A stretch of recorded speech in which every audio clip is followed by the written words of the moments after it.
मुह्यन्ति यं सूरयः तेजो वारिमृदां यथा विनिमयो यत्र त्रिसर्गो मृषा धाम्ना स्वेन सदा निरस्तकुहकं सत्यं परं धीमहि निगमकल्पतरोर्गलितं फलं शुकमुखादमृतद्रवसंयुतं पिबत भागवतं रसमालयं मुहुरहो रसिकाः भुवि भावुकाः सत्यज्ञानसुखस्वरूपममलं क्षीराब्धिमध्यस्थलं योगारूढमतिप्रसन्नवदनं भूषा सहस्रोज्ज्वलं त्र्यक्षं चक्रपिनाकसाभयवरान् बिभ्राणमर्कच्छवीं छत्रीभूतफणीन्द्रबिन्दुधवलं लक्ष्मीनृसिंहं भजे उग्रं वीरं महाविष्णुं ज्वलन्तं सर्वतोमुखं नृसिंहं भीषणं भद्रं मृत्युं नमाम्यहम् विदिक्षु दिक्षूर्ध्वमधः समन्तादन्तर्बहिर्भगवान् नारसिंहः प्रहापयल्लोकभयं स्वरेण स्वतेजसाग्रस्तसमस्ततेजाः आद्यादिलक्ष्मीर्भवसु प्रसन्ना विशुद्धविज्ञानसुखैकलोक्त्री अज्ञानहन्त्री त्रिगुणातिरिक्ता प्रज्ञाननेत्री भवसु प्रसन्ना धर्मविज्ञानवैराग्यपरमैश्वर्यशालिनः श्रीमदानन्दतीर्थभगवत्पादान् वन्दे निरन्तरम् नमोऽस्तु तात्विका देवाः विष्णुभक्तिपरायणाः धर्ममार्गे प्रेरयन्तो भवन्तः सर्वमेव हि यस्वानुभावमखिलश्रुतिसारमेकम् अध्यात्मदीपमतिदितिर्षतां तमोन्दम् संसारिणां करुणयाः पुराणगुह्यं तं व्याससूनुमुपयामि गुरुं मुनीनाम् वक्रतुण्डमहाकाय कोटिसूर्यसमप्रभ निर्विघ्नं कुरु मे देव सर्वकार्येषु सर्वदा नौमिन्याय सुधादिकृज्जयमुनीन् श्रीपादराट्सन्मणीन् व्यासार्यान् विविधागमाब्धिविहरान् श्रीवादिराजानपि वन्दे हंसवरान् रघुत्तमगुरून् वैदग्ध्यवारान्निधीन् श्रीसत्यव्रतराघवेन्द्रमुनिपान् सद्बोधसद्ध्यानपान् आपादमौलिपर्यन्तं गुरूणामाकृतिं स्मरेत् तेन विघ्नाः प्रणश्यन्ति सिद्ध्यन्ति च मनोरथाः श्रीगुरुभ्यो नमः सत्यं विधातुं निजभृत्यभाषितं व्याप्तिं च भूतेष्वखिलेषु चात्मनः अदृश्यतात्यद्भुतरूपमुद्वहन् स्तम्भे सभायां न मृगं न मानुषम् ಶ್ರೀ ಗುರುಭ್ಯೋ ನಮಃ. ವಿಶ್ವಾವಸುನಾಮ ಸಂವತ್ಸರದ ಚೈತ್ರ ಮಾಸದ ಕೊನೆಯ ದಿನ. ಒಂದು ಸಂವತ್ಸರದಲ್ಲಿ 12 ಮಾಸಗಳು, 6 ಋತುಗಳು, 2 ಪಕ್ಷ, 2 ಅಯನ. ಪ್ರತಿನಿತ್ಯದಲ್ಲಿ ಒಂದೊಂದು ತಿಥಿ ವಾರಗಳನ್ನು ನಾವು ಹೇಳ್ತಾ ಹೋಗ್ತೇವೆ. ಪರಮಾತ್ಮನ ಈ ಕಾಲಚಕ್ರದಲ್ಲಿ ಈಗಾಗಲೇ ಒಂದು ತಿಂಗಳು ವಿಶ್ವಾವಸುನಾಮ ಸಂವತ್ಸರವನ್ನ ಮುಗಿಸಿ ನಾಳೆಯಿಂದ ವೈಶಾಖ ಮಾಸ ಪ್ರಾರಂಭವಾಗುತ್ತೆ.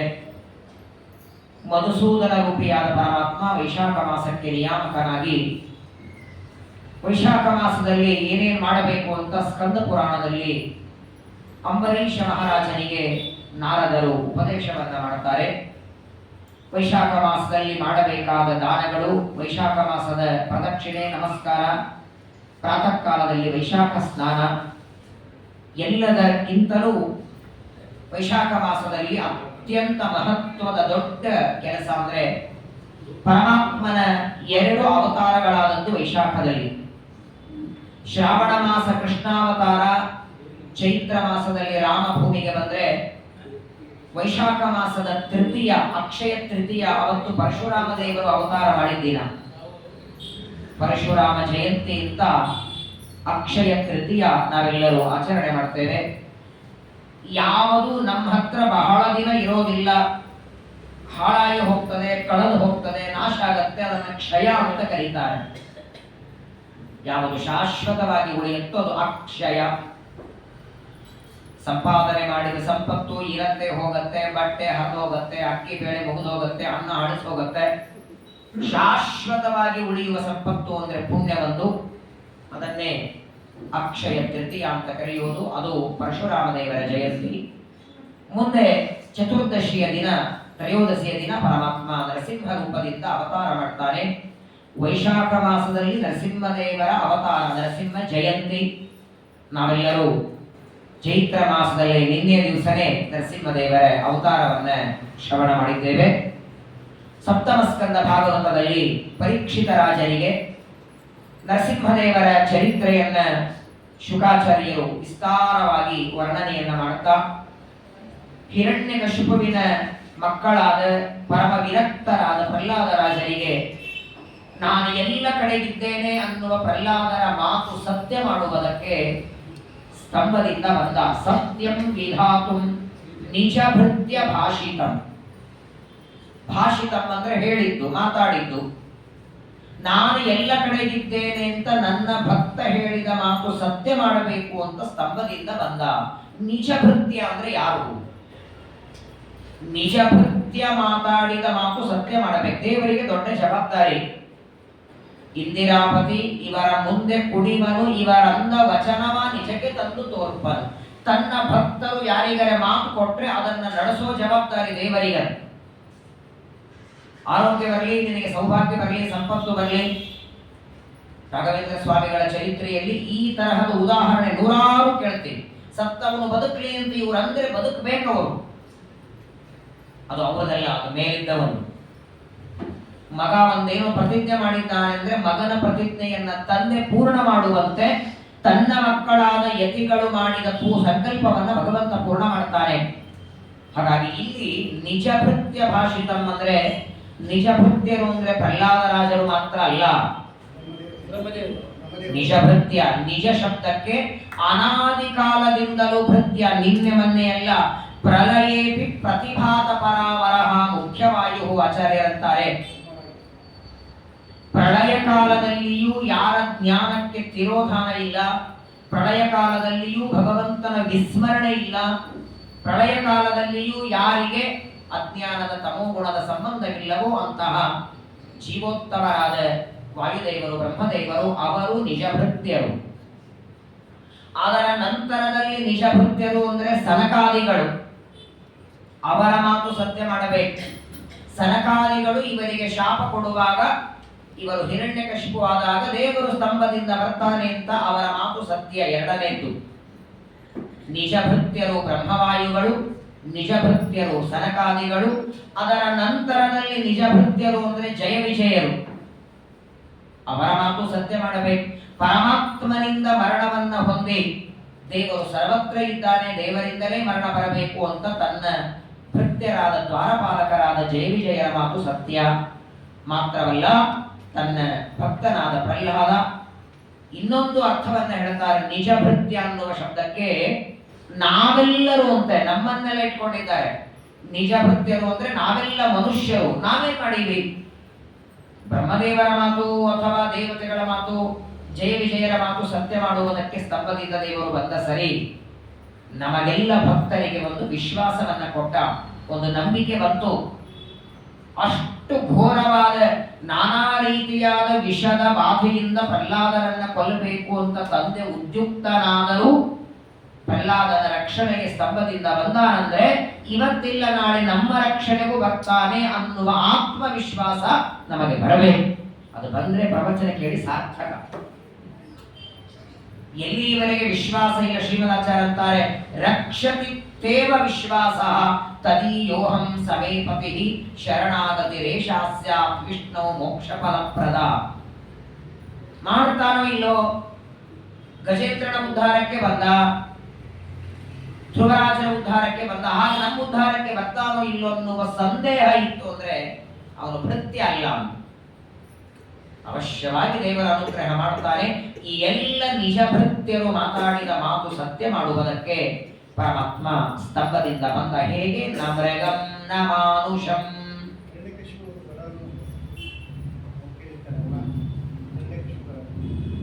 ಹಿರಣ್ಯಕಶಿಪುವಿನ ವರದಲ್ಲಿ ಬ್ರಹ್ಮದೇವರಿಂದ ಸೃಷ್ಟವಾದ ವಸ್ತುಗಳಿಂದ ಮರಣ ಬೇಡ ಅಂತ ವರ. ಅದು ಯಾವಾಗ ಹಿರಣ್ಯಕಶಿಪುವಿನ ಮಾತು ಸತ್ಯ ಯಾವಾಗ ಮಾಡೋದು? ಹಿರಣ್ಯಕಶಿಪು ವಿಷ್ಣು ಸರ್ವೋತ್ತಮ ಅಂತ ತಿಳಿದಿದ್ರೆ ಅವನು ತಿಳ್ಕೊಂಡಿದ್ದೆ ಬ್ರಹ್ಮ ಸರ್ವೋತ್ತಮ.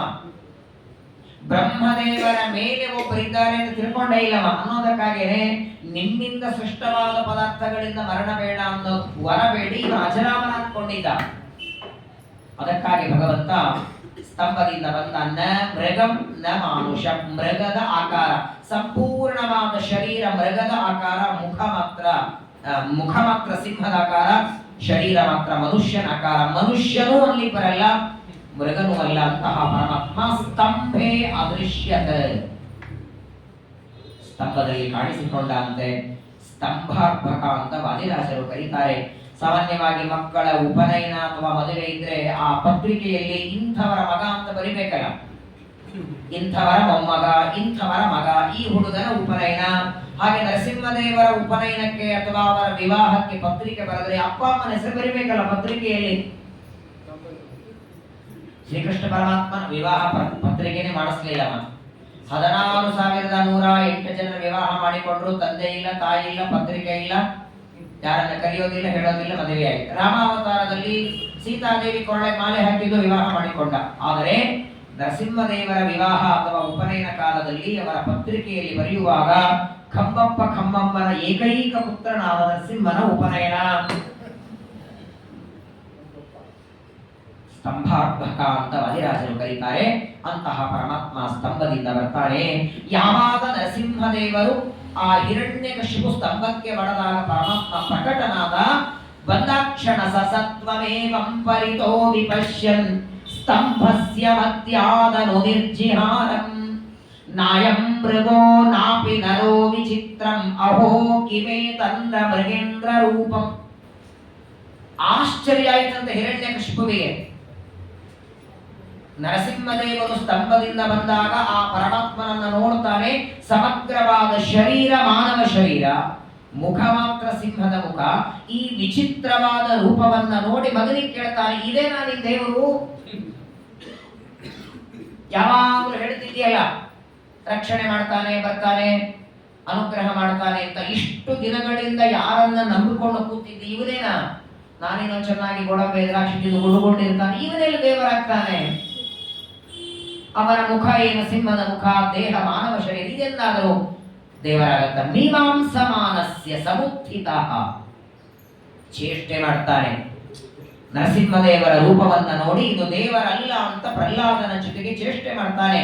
ಒಂದ ಸಮಗ್ರವಾದ ಶರೀರ ಮಾನವ ಶರೀರ ಆಗಬೇಕು, ಇಲ್ಲ ಪ್ರಾಣಿಗಳ ಶರೀರ.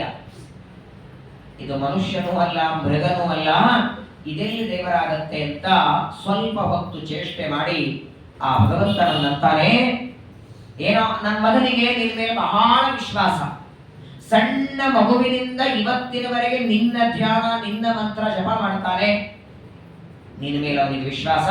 ಇವತ್ತು ಹೇಗೋ ನೀನು ಸ್ತಂಭದಿಂದ ಬಂದಿದ್ದಿ, ನೀ ನನಗೆ ಯುದ್ಧ ಭಿಕ್ಷೆ ಕೊಡು, ನಿನ್ನ ಜೊತೆ ಯುದ್ಧ ಮಾಡಿ ನಿನ್ನನ್ನ ಯುದ್ಧದಲ್ಲಿ ಸೋಲಿಸಿ ಆ ನಂತರ ನನ್ನ ಮಗನನ್ನ ನಿನ್ನ ಮುಂದೆ ನಾನು ಸಂಹಾರ ಮಾಡ್ತೇನೆ. ನರಸಿಂಹದೇವರು ಪ್ರಕಟರಾಗಿ ಸ್ತಂಭದಿಂದ ಬಂದರೆ ಉದ್ಧಾರ ಮಾಡು ಅಂತ ಕೇಳೋದು ಬಿಟ್ಟು ಯುದ್ಧ ಭಿಕ್ಷೆ ಬಿಡುತ್ತಾರೆ. ದೇವರೆಲ್ಲ ಪರಮಾತ್ಮನ ಭಕ್ತರು, ಜ್ಞಾನಿಗಳು, ಗುರುಗಳು ಯಾರಾದರೂ ಬಂದ್ರೇನೆ ಅವರಲ್ಲಿ ಬೇಡಿಕೊಂಡದ್ದೇ ಸತ್ಯವಾಗುತ್ತೆ. ಇನ್ನು ಮೋಕ್ಷಪ್ರದ ದೇವರೇ ನಿಂತಿದ್ದಾನೆ, ಉದ್ಧಾರ ಮಾಡುವುದು ಬಿಟ್ಟಿದ್ರೆ ಮೋಕ್ಷ ಕೊಟ್ಟು ಬಿಡ್ತಿದ್ದ. ನೋಡಿ, ನರಸಿಂಹದೇವರನ್ನು ಕುರಿತು ತಪಸ್ಸು ಮಾಡದವರಿಬ್ರು, ಇಬ್ಬರು ಬೇಡಿದ್ದು ಯುದ್ಧನೇ. ವೆಂಕಟೇಶ್ ಕಲ್ಯಾಣದಲ್ಲಿ ವೃಷಭಾಸುರ, ಇಲ್ಲಿ ಹಿರಣ್ಯಕಶಿಪು.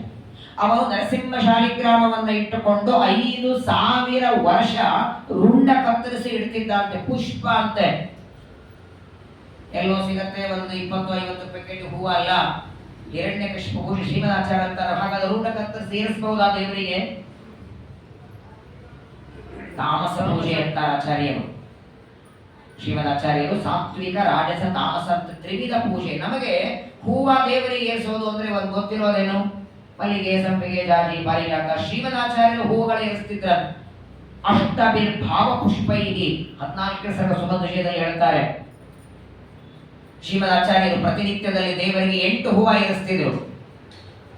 ಮೊದಲನೇದ್ದು ಅಹಿಂಸಾ ಪ್ರಥಮಂ ಪುಷ್ಪಂ, ಪುಷ್ಪಮಿಂದ್ರಿಯ ನಿಗ್ರಹ, ಸರ್ವಭೂತ ದಯಾ ಪುಷ್ಪಂ, ತಪ ಪುಷ್ಪಂ ವಿಶಿಷ್ಯತೆ, ಧ್ಯಾನ ಪುಷ್ಪ. ಎಲ್ಲ ಇಂದ್ರಿಯಗಳು ವಶದಲ್ಲಿ ಇಟ್ಕೊಳ್ಳೋದು ಒಂದು ಹೂವಂತೆ.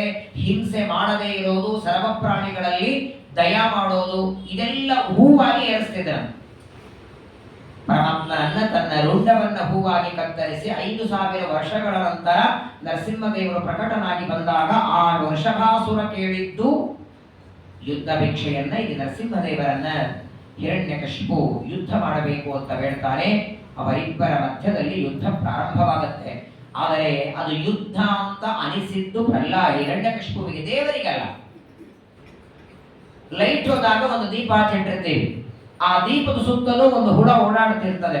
ಆ ಹುಳ ಏನ್ ಅನ್ಕೊಂಡಿರ್ತದೆ? ಇದು ನನ್ನ ಆಟದ ವಸ್ತು ಅನ್ಕೊಂಡಿರ್ತದೆ. ಎಲ್ಲಿವರೆಗೆ ಒಂದು 2 ರೌಂಡ್ ಹಾಕಿ 3ನೇದು ಆ ದೀಪದ ಮೇಲೆ ಕೂತ್ಕೊಂಡು ಸುಟ್ಟು ಬೂದಿ ಆಗತ್ತೆ. ಹಾಗೆ ದೀಪ ಇದ್ದ ಹಾಗೆ ನರಸಿಂಹದೇವರು ಅದರ ಸುತ್ತಲೂ ಓಡಾಡುವ ಹುಳ ಇದು. ಯಸ್ಯ ಅಪಾಂಗಲವ ಮಾತ್ರತ ಊರ್ಜಿತಾಸಾ ಶ್ರೀ ಯತ್ಕಟಾಕ್ಷ ಬಲವತ್ ತ್ಯಜಿತಂ ನಮಾಮಿ. ಲಕ್ಷ್ಮೀದೇವಿಯ ಕಣ್ಣಿನ ಪುಟಿನೋಟದಿಂದ 14 ಲೋಕ ಭಸ್ಮ ಬೂದಿ ಆಗತ್ತೆ. ಇಷ್ಟ ಸಾಮರ್ಥ್ಯ ಲಕ್ಷ್ಮೀದೇವಿಯ ಕಣ್ಣಿಗಿರಬೇಕಾದ್ರೆ ಅವಳಿಗೂ ಗಂಡ ಇವ. ಈ ಪರಮಾತ್ಮನಿಗೆ ಈ ಒಬ್ಬ ಹಿರಣ್ಯಕಶಿಪು ಏನಾಗಬೇಕು? ಆಟ ಆಡ್ತಾನೆ. ಹಿರಣ್ಯಕಶಿಪುವಿಗೆ ಅದು ಯುದ್ಧ ಅನಿಸಿತ್ತು, ದೇವರಿಗೆ ಒಂದು ಆಟ. ಸಹಜವಾಗಿ ಮಕ್ಕಳು ಮಣ್ಣಿನಲ್ಲಿ ಮನೆ ಕಟ್ಟಿ ಆಡುವಂತೆ ಸ್ವಲ್ಪ ಹೊತ್ತು ಆಟ ಆಡಿದ. ಯಾಕಂದ್ರೆ ನರಸಿಂಹದೇವರ ಅವತಾರ ಅನ್ನೋದು ಮಧ್ಯಾಹ್ನ ಹೊತ್ತು. ಹಿರಣ್ಯಕಶಿಪುನನ್ನ ಸಂಹಾರ ಮಾಡಿದ್ದು ಸಾಯಂಕಾಲ, ಅವತಾರ ಮಾಡಿದ್ದು ಸಾಯಂಕಾಲ ಅಲ್ಲ. ಯಾಕಂತ ಕೇಳಿ, ನರಸಿಂಹದೇವರು ಅವತಾರ ಮಾಡಿ ಬಂದ ಮೇಲೆ ಆಕಾಶದಲ್ಲಿ ಪುಷ್ಪವೃಷ್ಟಿಯಾಗತ್ತೆ. ಸ್ವಲ್ಪ ಹೊತ್ತು ಅವನ ಜೊತೆಗೆ ಯುದ್ಧವಾಗಿ ಆಮೇಲೆ ಸಂಹಾರ ಆಗತ್ತೆ. ಯಾಕೆ ಕಾಯ್ದ ದೇವರು? ಅವತಾರ ಮಾಡಿದ ಮರುಕ್ಷಣದಲ್ಲೇನೆ ಹಿರಣ್ಯಕಶಿಪುವಿನ ಉದರವನ್ನ ಸೀಳಬಹುದಾಗಿತ್ತಲ್ಲ. ಬ್ರಹ್ಮದೇವರ ವರವನ್ನ ಇವನು ಪಾಲನೆ ಮಾಡದಿದ್ರೆ ಪಾಪ ಬರ್ತಿತ್ತ ಇವನಿಗೆ? ಇವನು ಮಗ ತಾನೆ, ತಂದೆಯವರ ಮಕ್ಕಳು ಪಾಲಿಸ್ಬೇಕು, ಮಕ್ಕಳು ಕೊಟ್ಟವರ ತಂದೆ ಪಾಲಿಸ್ಬೇಕಾಗಿಲ್ಲ. ಯಾಕೆ ನನ್ನ ವರ ಕೊಟ್ಟಿದ್ದೆ ಅಂತ ಜಗಳಕ್ಕೆ ಬರ್ತಾರ? ಬರಂಗಿಲ್ಲ. ದೇವರಂತಾನೆ, ನನ್ನ ಮಗನಿಗೆ ನಾನೇ ಮರ್ಯಾದೆ ಕೊಡದೇ ಇದ್ರೆ.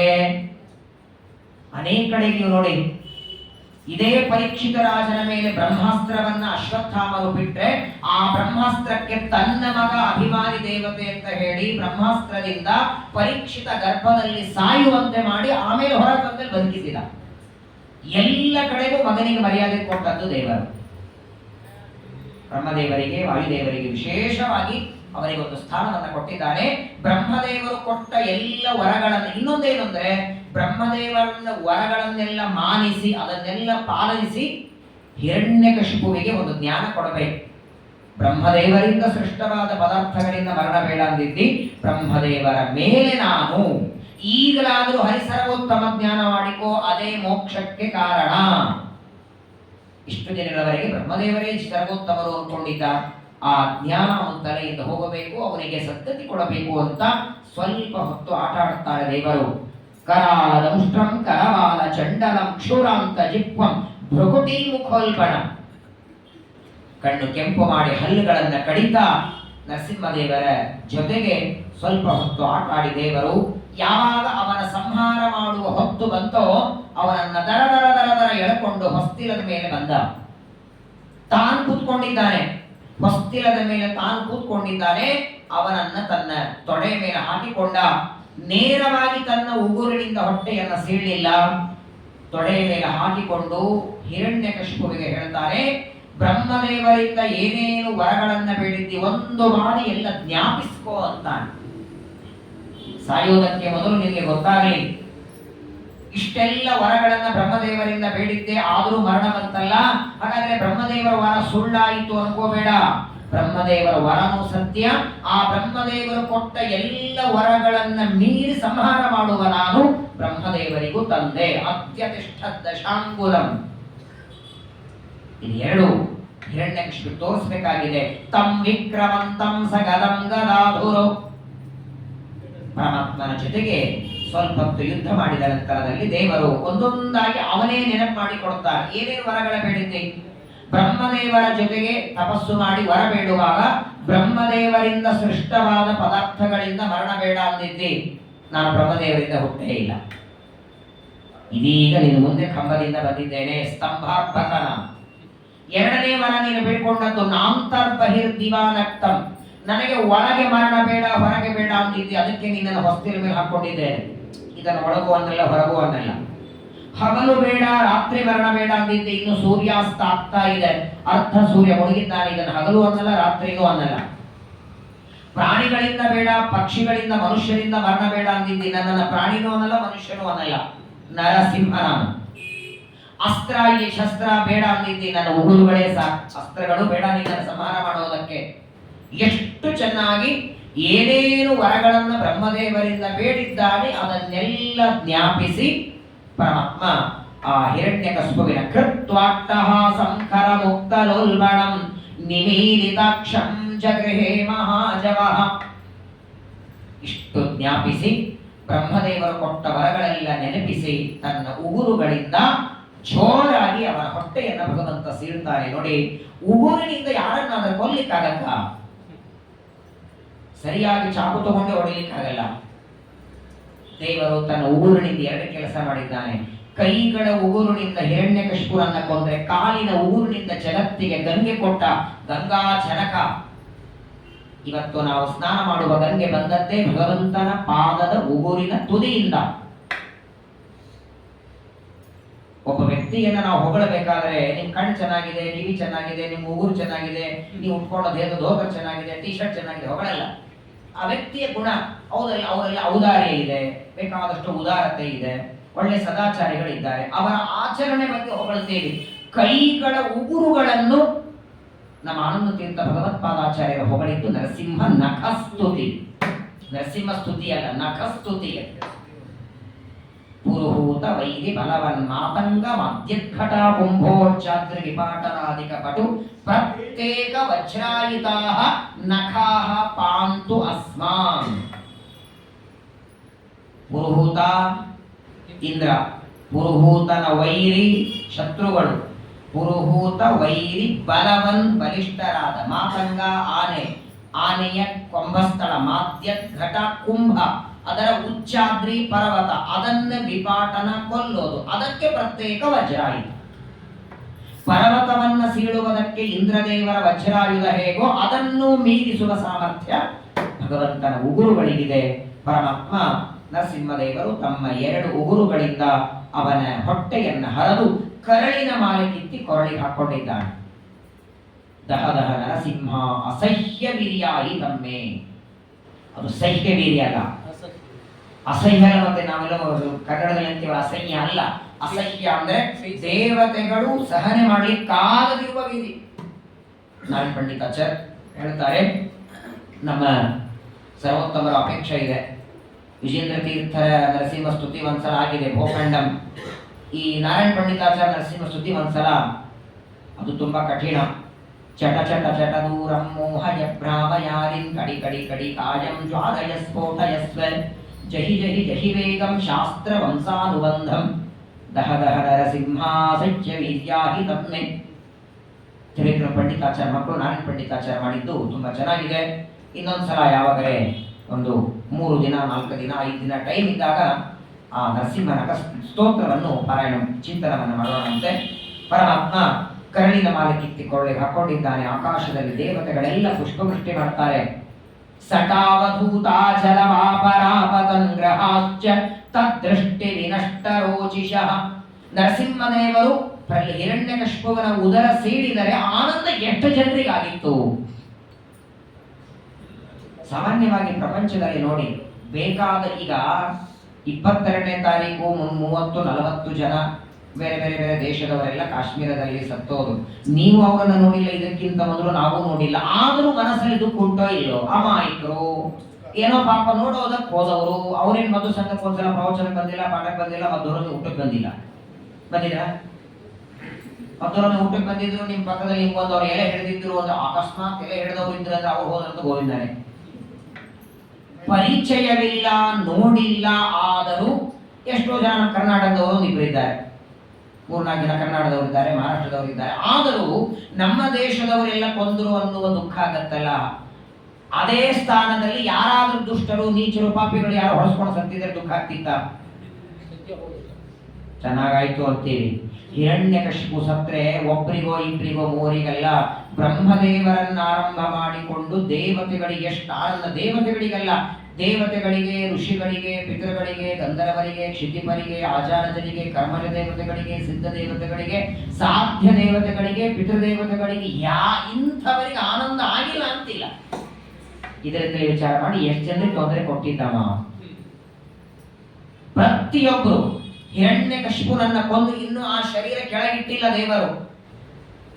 ಅವನ ಹೊಟ್ಟೆ ಹರಿದರೆ ಆ ಹಿರಣ್ಯ, ಈಗ ಸಾಮಾನ್ಯವಾಗಿ ಶ್ರಾವಣ ಮಾಸದಲ್ಲಿ ಕಡುಬು ಕರಿಯುವಾಗ ಒಂದು ಎಣ್ಣೆ, ಒಂದು ಹನಿ ಸಿಡಿಯುತ್ತಲ್ಲ, ಎಷ್ಟು ಜೋರು ಓದಿರ್ತೀರಿ ನೀವು. ಅಕಸ್ಮಾತ್ ಆಗಿ ಒಂದು ಹನಿ ಎಣ್ಣೆ, ಬಿಸಿ ಎಣ್ಣೆ ಸಿಡಿದ್ರೇನೆ ಜೋರಾಗಿ ಇಡೀ ಮನೆ ಕೆಡಿಸುವ. ಹಿರಣ್ಯಕಶಿಪು ಪರಮಾತ್ಮನ ಹೊಟ್ಟೆ ಸೀಳುವಾಗ ಒದರಿದ್ರೆ ಆ ಧ್ವನಿನು ಬ್ರಹ್ಮದೇವರ ಹತ್ರ ಹೋಗಿದ್ದಾನೆ. ಅಷ್ಟು ಜೋರಾಗಿ ಒದರ್ತಾನೆ. ಅವನ ಒದರುವ ಧ್ವನಿ ಕೇಳೇನೆ ದೇವತೆಗಳೆಲ್ಲ ಓಡಿ ಬಂದಿದ್ದಾರೆ. ಅಲ್ಲಿ ದೇವತೆಗಳೆಲ್ಲ ಬಂದಿದ್ದಾರೆ. ಸಾಕ್ಷಾತ್ ಲಕ್ಷ್ಮೀ ದೇವಿ ಅಲ್ಲ, ಮಗನೂ ಅಲ್ಲೇ ನಿಂತಿದ್ದಾನೆ. ಪ್ರಹ್ಲಾದರಾಜರ ಮನಸ್ಸಿಗೆ ಏನು ನೋವಾಗಿರ್ಬೇಕು ಹೇಳಿ. ಎಂಥ ಮಗ ಆದರೂ ತಮ್ಮಪ್ಪನನ್ನ ಎದುರುಗಡೆ ಒಬ್ಬರು ಯಾರೋ ಕೊಲ್ತಿದ್ರೆ, ನರಸಿಂಹದೇವರು ಹಿರಣ್ಯಕಶಿಪುನ ಹೊಟ್ಟೆ ಹರಿಯುವಾಗ ಎದುರುಗಡೆ ನಿಂತಿದ್ದಲ್ಲ, ಪ್ರಹ್ಲಾದರಾಜರಿಗೆ ದುಃಖ ಆಯ್ತೋ ಇಲ್ಲೋ? ಎಳ್ಳಷ್ಟು ದುಃಖ ಆಗಿಲ್ವಾ? ತಂದೆ ಅಲ್ವೇ, ಯಾಕೆ ಪ್ರಕಟ ಮಾಡಲಿಲ್ಲ? ಸಾಮಾನ್ಯವಾಗಿ ನೋಡಿ, ದೇವತೆಗಳಲ್ಲಿ ನಿಯಮ, ಮನುಷ್ಯರಲ್ಲಿ ಸಂಬಂಧಕ್ಕೆ ಬೆಲೆ ಇರುತ್ತೆ.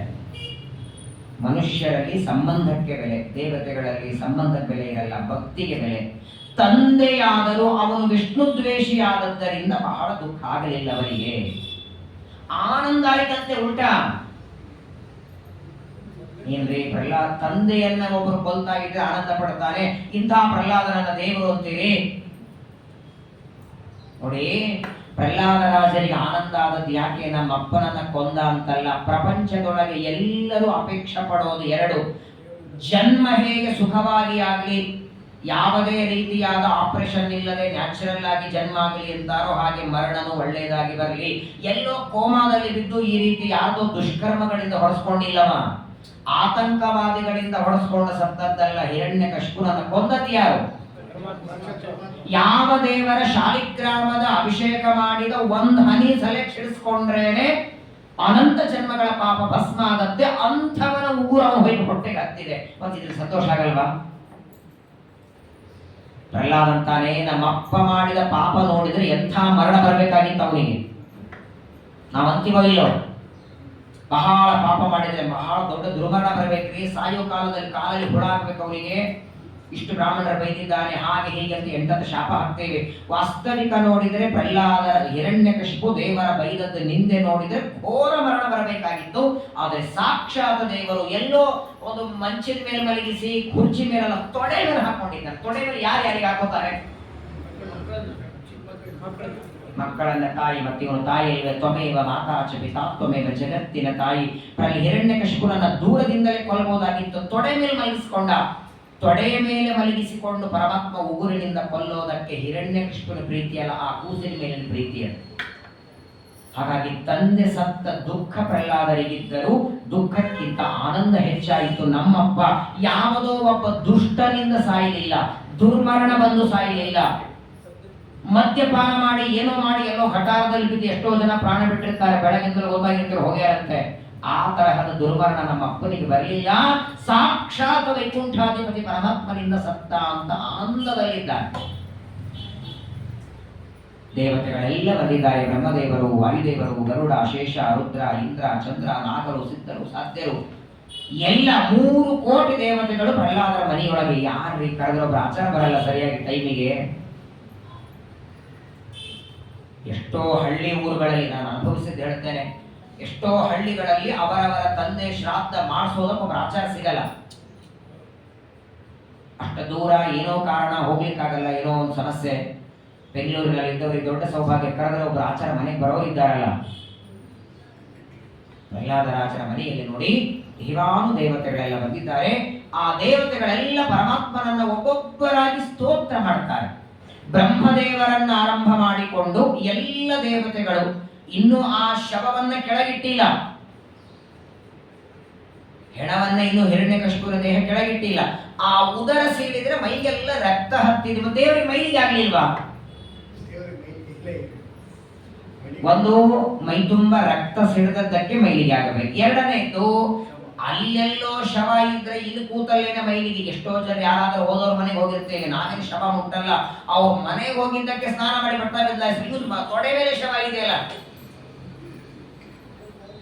ಹೌದಪ್ಪ ಕೊಂದಾಕ್ಷಣ ಎತ್ತಿ ಒಗೆದಿದ್ದ ಅಂದ್ರೆ ಬೇರೆ. ಸಂಹಾರ ಮಾಡಿ ತೊಡೆ ಮೇಲೆ ಇಟ್ಕೊಂಡಿದ್ದಾನೆ. ಭಗವಂತನಿಗೆ ಮಡಿ ಮೇಲಿಗಿಲ್ಲ. ಅವನು ಒಳಗಿರೋವರೆಗೆ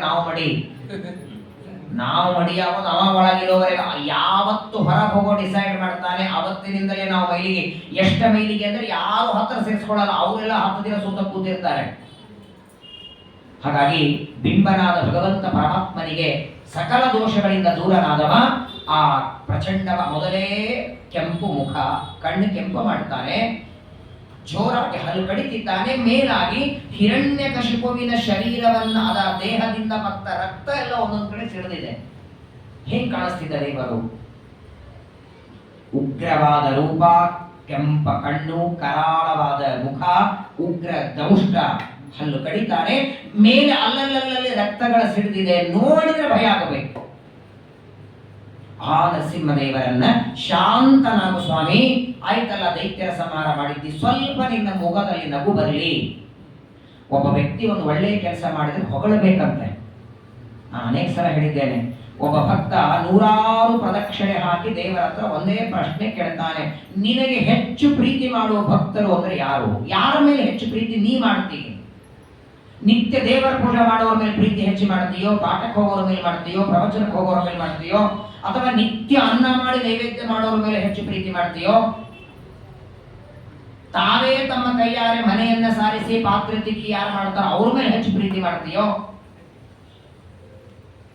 ಹೆಚ್ಚು ಪ್ರೀತಿ ಯಾರ ಮೇಲೆ ಮಾಡೋದು ಅಂತ ದೇವರಿಗೆ ಒಬ್ಬ ಭಕ್ತ ಕೇಳಿದರೆ ಒಂದೇ ಮಾತು ಹೇಳ್ತಾನೆ, ಪೂಜೆನೋ ಪಾರಾಯಣನೋ ಪಾತ್ರೆ ತಿಕ್ಕೋದು ಅದೆಲ್ಲ ಆಮೇಲೆ, ಇನ್ನೊಬ್ಬರ ತಪ್ಪುಗಳನ್ನ ಎಣಿಸದೆ ಇನ್ನೊಬ್ಬರಲ್ಲಿದ್ದ ಒಳ್ಳೆಯ ಗುಣವನ್ನು ಯಾರು ಮೆಚ್ಕೋತಾ ನೋಡು ಅವನ ಮೇಲೆ ಹೆಚ್ಚು ಪ್ರೀತಿ ಮಾಡ್ತೀನಿ ಅಂತಾನೆ ದೇವರು. ಸಾಧನೆ ಮಾಡುವ ಸಾಧಕನ ಮೊದಲನೇ ಮೆಟ್ಲಂತದು. ವಾರೀವ ಸಂತೋಹಿ ಗುಣಾಂಶ ತೋಷಿಣ. ಸುಭದ್ವಿಜಯ ಹೇಳುತ್ತೆ, ಹಾಲು ನೀರು ಏನು ಸೇರಿಸ್ಕೊಟ್ರು ಹಂಸ ಪಕ್ಷಿ ಹಾಲು ಮಾತ್ರ ತಗೊಳ್ತದ, ನೀರಲ್ಲೇ ಇಡತ್ತಲ್ಲ. ಹಾಗೆ ಮನುಷ್ಯ ಎಲ್ಲರಲ್ಲಿ ದೋಷ ಉಂಟು, ತಪ್ಪು ಎಣಿಸೋದಲ್ಲ. ಒಬ್ಬ ವ್ಯಕ್ತಿಯಲ್ಲಿ ಒಂದು ಒಳ್ಳೆಯ ಗುಣ ಇದ್ರೂ ಸಾಕು, ಆ ಗುಣವನ್ನ ಎತ್ತಿ ಹೊಗಳಬೇಕಂತೆ. ಇಡೀ ಜಗತ್ತಿಗೆ ಕಂಠಕನಾಗಿ ಎಲ್ಲ ಧರ್ಮ ಕರ್ಮಗಳನ್ನ ಲೋಪ ಮಾಡಿ ಶ್ರಾದ್ದ ಪಕ್ಷಗಳು ನಡೆದೇ ಇದ್ದಾಗೆ, ಯಜ್ಞಯಾಗ ನಡೆದೇ ಇದ್ದಾಗೆ, ಎಲ್ಲ ದೇವತೆಗಳಿಗೆ ತೊಂದರೆ ಕೊಟ್ಟಂತಹ ಹಿರಣ್ಯಕಶಿಪುನನ್ನ ದೇವರು ಕೊಂದ್ರೆ ಆ ಸಂಹಾರ ಮಾಡಿದ್ದಕ್ಕೆ ಥ್ಯಾಂಕ್ಸ್ ಹೇಳೋದು ಬೇಡ ಅವರಿಗೆ. ದೇವತೆಗಳೆಲ್ಲ ಆ ನರಸಿಂಹದೇವರ ಸ್ಥಾನದಲ್ಲಿ ಎಲ್ಲಿ ಕೂತಿದ್ದಾರೆ ಅಲ್ಲಿಗೆ ಬಂದರಂತೆ. ಮೊದಲು ಬ್ರಹ್ಮದೇವರು ಪರಮಾತ್ಮನನ್ನ ಸ್ತೋತ್ರ ಮಾಡ್ತಾರೆ. ನತೋಸ್ಮ್ಯನಂತಾಯ ದುರಂತ ಶಕ್ತರೆ ವಿಚಿತ್ರ ವೀರ್ಯಾಯ ಪವಿತ್ರ ಕರ್ಮಣೆ ವಿಶ್ವಸ್ಯ ಸರ್ಗಸ್ಥಿತಿ ಸಂಯಮಾನ್ ಗುಣೈಃ ಸ್ವಲೀಲಯಾ ಸಂದದ ದಿವ್ಯಯಾತ್ಮನೇ. ಬ್ರಹ್ಮದೇವರು ಪರಮಾತ್ಮನನ್ನ ಸ್ತೋತ್ರ ಮಾಡ್ತಾರೆ. ಒಂದೇ ಶ್ಲೋಕ ಇದೆ ಬ್ರಹ್ಮದೇವರು ಮಾಡಿ. ಇದನ್ನು 7 ದಿನ ಹೇಳಿದ್ದೆ ಒಂದ್ ಕಡೆ ನಾನು ಪ್ರವಚನ. ಒಂದೇ ಶ್ಲೋಕ ಇದೇ. ಬೆಂಗಳೂರಲ್ಲಿ ಒಬ್ಬ ಮನೆಯಲ್ಲಿ ಹೇಳಿದ್ದೀನಿ, ನತೋಸ್ಮ್ಯನಂತಾಯ ದುರಂತ ಶಕ್ತಯೇ. ಬ್ರಹ್ಮದೇವರ ಅದ್ಭುತವಾದ ಸ್ತೋತ್ರ. ದೇಶ ಕಾಲ ಗುಣಗಳಿಂದ ಅಪರಿಚ್ಛಿನ್ನನಾದವನು, ಅನಂತ ಜ್ಞಾನವುಳ್ಳವನು, ಸ್ವಯಂ ಪವಿತ್ರನಾಗಿ ಇನ್ನೊಬ್ಬರಿಗೂ ಪಾವಿತ್ರ್ಯವನ್ನ ಕೊಡುವ ಸರ್ವೋತ್ತಮನಾದ ಜಗತ್ತಿನ ಸೃಷ್ಟಿ ಸ್ಥಿತಿಯನ್ನ ಮಾಡುವ ನಿನಗೆ ನಮಸ್ಕಾರ. ಬ್ರಹ್ಮದೇವರ ನಂತರದಲ್ಲಿ ರುದ್ರದೇವರು ಬಂದರಂತೆ. ರುದ್ರದೇವರು ಪರಮಾತ್ಮನ ಸ್ತೋತ್ರ ಮಾಡ್ತಾರೆ. ಇವರೆಲ್ಲರ ಸ್ತೋತ್ರ ಒಂದೊಂದೇ ಶ್ಲೋಕ ಇದೆ. ಅಷ್ಟು ಹೇಳ್ತಾ ಹೊಂಟ್ರು ನಸಿಕಿಂಜ 3 ಗಂಟೆ ಆಗತ್ತೆ. ಒಂದೊಂದೇ ಶ್ಲೋಕ. ಮೊದಲು ಬ್ರಹ್ಮದೇವರ ನಂತರದಲ್ಲಿ ರುದ್ರದೇವರು ಬಂದು ಪರಮಾತ್ಮನನ್ನ ಪ್ರಾರ್ಥನೆ ಮಾಡ್ತಾರೆ. ವಾಸ್ತವಿಕವಾಗಿ ಪ್ರಳಯ ಕಾಲದಲ್ಲಿ ಪರಮಾತ್ಮ ರುದ್ರಾಂತರ್ಗತನಾಗಿ ಇದೇ ನರಸಿಂಹದೇವ. ರುದ್ರದೇವರಲ್ಲಿ ಇಬ್ಬರಿದ್ದಾರೆ, ಒಂದು ಸಂಕರ್ಷಣ, ಇನ್ನೊಂದು ನರಸಿಂಹ. ಯಾವ ರುದ್ರದೇವರಲ್ಲಿ ಅಂತರ್ಗತನಾಗಿ ಜಗತ್ತಿನ ಸಂಹಾರ ಮಾಡ್ತಾನೆ ಅಂತಹ ನರಸಿಂಹದೇವರನ್ನ ರುದ್ರದೇವರು ಸ್ತೋತ್ರ ಮಾಡ್ತಾರೆ. ಅದಾದ ಮೇಲೆ ಇಂದ್ರದೇವರು ಬರ್ತಾರೆ ಸ್ವರ್ಗಲೋಕದಿಂದ. ಇಂದ್ರದೇವರಂತಾರೆ, ಈ ಹಿರಣ್ಯಕಶಿಪು ಬದುಕಿರೋವರೆಗೆ ಒಂದು ದಿನ ಯಾರು ಆಹುತಿ ಕೊಡದೆ ಇದ್ದಂಗೆ ಮಾಡಿಬಿಟ್ಟಿದ್ದ. ಎಳ್ಳು ತುಪ್ಪ ಅಂತ ಯಾರಾದರೂ ಯಜ್ಞಯಾಗ ಹೋಮ ಮಾಡಿದರೆ ಆ ಆಹುತಿಗಳು ನಮ್ಮವರೆಗೆ ಬರ್ತಾನೆ ಇರಲಿಲ್ಲ, ಅವನ್ನೆಲ್ಲ ನುಂಗಿ ಹಾಕಿಬಿಡ್ತಿದ್ದ. ಅಂತಹ ದೈತ್ಯನನ್ನ ಸಂಹಾರ ಮಾಡಿ ಮತ್ತೆ ನಮಗೆ ಆಹಾರ ಸಿಗೋ ಹಾಗೆ ಮಾಡಿದೆ ಅಂತ ಇಂದ್ರದೇವರು ಬರ್ತಾರೆ. ಋಷಿ ಮುನಿಗಳೆಲ್ಲ ಬಂದ್ರು. ಅತ್ರಿ, ಕಶ್ಯಪ, ಜಮದಗ್ನಿ, ಗೌತಮ, ಭರದ್ವಾಜ. ನಾವು ಏಕಾಂತದಲ್ಲಿ ಕೂತ್ಕೊಂಡು ಸಾಧನೆ ಮಾಡಬೇಕು ಅಂದ್ರೆ ಬಂದು ಕೆಡಿಸಿಬಿಡ್ತಿದ್ದ, ಅವನ ಸಂಹಾರ ಮಾಡಿದೆ ಅಂತ ಋಷಿಗಳೆಲ್ಲ ಬಂದು ಪ್ರಾರ್ಥನೆ ಮಾಡ್ತಾರೆ. ಅದರ ನಂತರದಲ್ಲಿ ಪಿತೃದೇವತೆಗಳು ಬಂದ. ಎಲ್ಲಿವರೆಗೆ ಇವನ ಪರಾಕ್ರಮ ಹೋಗಿತ್ತು ನೋಡಿ. ಪಿತೃದೇವತೆಗಳು ಬಂದು ನರಸಿಂಹದೇವರನ್ನು ಏನ್ ಪ್ರಾರ್ಥನೆ ಮಾಡ್ತಾರೆ? ಶ್ರಾದ್ದಾನಿ ನೋತಿ ಭುಭುಜೆ ಪ್ರಸಭಂ ತನೂಜೈ ದತ್ತಾನಿ ತೀರ್ಥ ಸಮಯೇ ಪಿತಿಲಾಂಬುಜಾಪಿತ. ನಮ್ಮ ಮಕ್ಕಳು ವರ್ಷಕ್ಕೆ ಪ್ರತಿ ಸಾಂವತ್ಸರಿಕ ಶ್ರಾದ್ದ ಅಂತ ನಮಗೆ ಪಿಂಡವನ್ನ ಮಾಡಿದರೆ ನಮ್ಮ ಮಕ್ಕಳೇನೋ ನಮ್ಮ ಅಪ್ಪನ ಹೆಸರ ಅಂತ ಇಡ್ತಿದ್ರು, ಆದ್ರೆ ಆ ಪಿಂಡ ನಮ್ಮ ಹತ್ರ ಬರ್ತಾನೆ ಇರಲಿಲ್ಲ. ಪಿಂಡವೂ ಬರ್ತಿರ್ಲಿಲ್ಲ. ನಮ್ಮ ಮಕ್ಕಳು ಕೊಟ್ಟಂತಹ ಎಳ್ನೀರು ತಿಲೋದಕ ಅದು ನಮ್ಮ ಹತ್ರ ಬರ್ತಿರ್ಲಿಲ್ಲ. ಆ ಮಕ್ಕಳು ಕೊಟ್ಟಿರಬೇಕು, ಅದು ನಮ್ಮ ಹತ್ರ ಬರೋವರೆಗೆ ಇವನು ತಿಂದು ಹಾಕಿ ಬಿಡ್ತಿದ್ದ. ಅಂದ್ರೆ ಒಬ್ಬರು ಇಬ್ಬರು ಅವರವರ ಅಪ್ಪನ ಹೆಸರೇ ಪಿಂಡ ಇಟ್ಟು ತಿನ್ನಬಹುದು. ಜಗತ್ತೊಳಗೆ ಅನಂತ ಜೀವರಿದ್ದಾರೆ, ಎಲ್ಲಾರ ಪಿಂಡ ತಿಂತಿದ್ದ. ಮತ್ತೆ ದೈತ್ಯ ಅಲ್ವೇ? ವಿಶೇಷ ನೋಡಿ, ನಾವು ಶ್ರಾದ್ದ ಕರ್ಮ ಮಾಡಿದ ಮೇಲೆ ಪಿಂಡಗಳನ್ನ ಒಂದ ನೆಲದಲ್ಲಿ ಹಾಕ್ತೀವಿ, ನದಿ ಇದ್ರೆ ನದಿಯಲ್ಲಿ ಹಾಕ್ತೀವಿ. ಪ್ರಾಣಿಗಳಿಗೆ ಹಾಕೋದಾದ್ರೆ ಆಕಳಿಗೆ ಮಾತ್ರ. ಅಯ್ಯೋ ಆಕಳು ಸಿಗ್ತಲ್ಲ, ಮನೆ ಮುಂದೆ ನಾಯಿ ಓಡಾಡ್ತಿದೆ ಅಂತ ಹಾಕೋದಲ್ಲ. ಯಾರಾದ್ರೂ ತಿಂತಾರಲ್ಲ ಒಟ್ಟಿಗೆ. ನಾಯಿಗೆ ದೇವರಿಲ್ಲ ಅಂತಲ್ಲ. ಮತ್ತೆ ವಿದ್ಯಾ ವಿನಯ ಸಂಪನ್ನೆ ಬ್ರಾಹ್ಮಣಿ ಗವಿ ಹಸ್ತಿನಿ ಶುನಿ ಚೈವ ಶ್ವಪಾಕೆ ಚ ಪಂಡಿತಾ ಸಮದರ್ಶಿನ. ಎಲ್ಲಾ ಕಡೆಗೆ ದೇವರಿದ್ದಾನೆ ಅಂತ ತಿಳಿಯುವನೇ ಪಂಡಿತಾನವೇ, ಅದರಲ್ಲಿ ಮಾತಿಲ್ಲ. ಆದರೆ ದೇವರೇ ಮಾಡಿದ ನಿಯಮ, ಶ್ರಾದ್ದ ಕರ್ಮಗಳ ಪಿಂಡವನ್ನ ಆ ಕಡೆ ಕೊಡಿ ಅಂತ. ಆ ಶ್ರಾದ್ದಗಳು ನಮ್ಮವರೆಗೆ ಬರ್ತಾ ಇರಲಿಲ್ಲ. ಅಂತಹ ದುಷ್ಟನ ಸಂಹಾರ ಮಾಡಿ ನಮಗೆ ಅನುಗ್ರಹ ಮಾಡಿದಿ. ಅನಂತರ ಸಿದ್ಧ ದೇವತೆಗಳು ಬರ್ತಾರೆ. ಅವರು ಬಂದು ಹೇಳ್ತಾರೆ, ನಾವು ಹೆಸರಿಗೆ ಮಾತ್ರ ಸಿದ್ಧರು, ಆದರೆ ಯಾವ ಸಿದ್ಧತೆ ನಮ್ಮಲ್ಲಿ ಇರಲಿಲ್ಲ. ಆ ದೈತ್ಯನಿಂದ ನಾವು ಭಯಂಕರ ದುಃಖ ಅನುಭವಿಸಿದ್ದೇವೆ.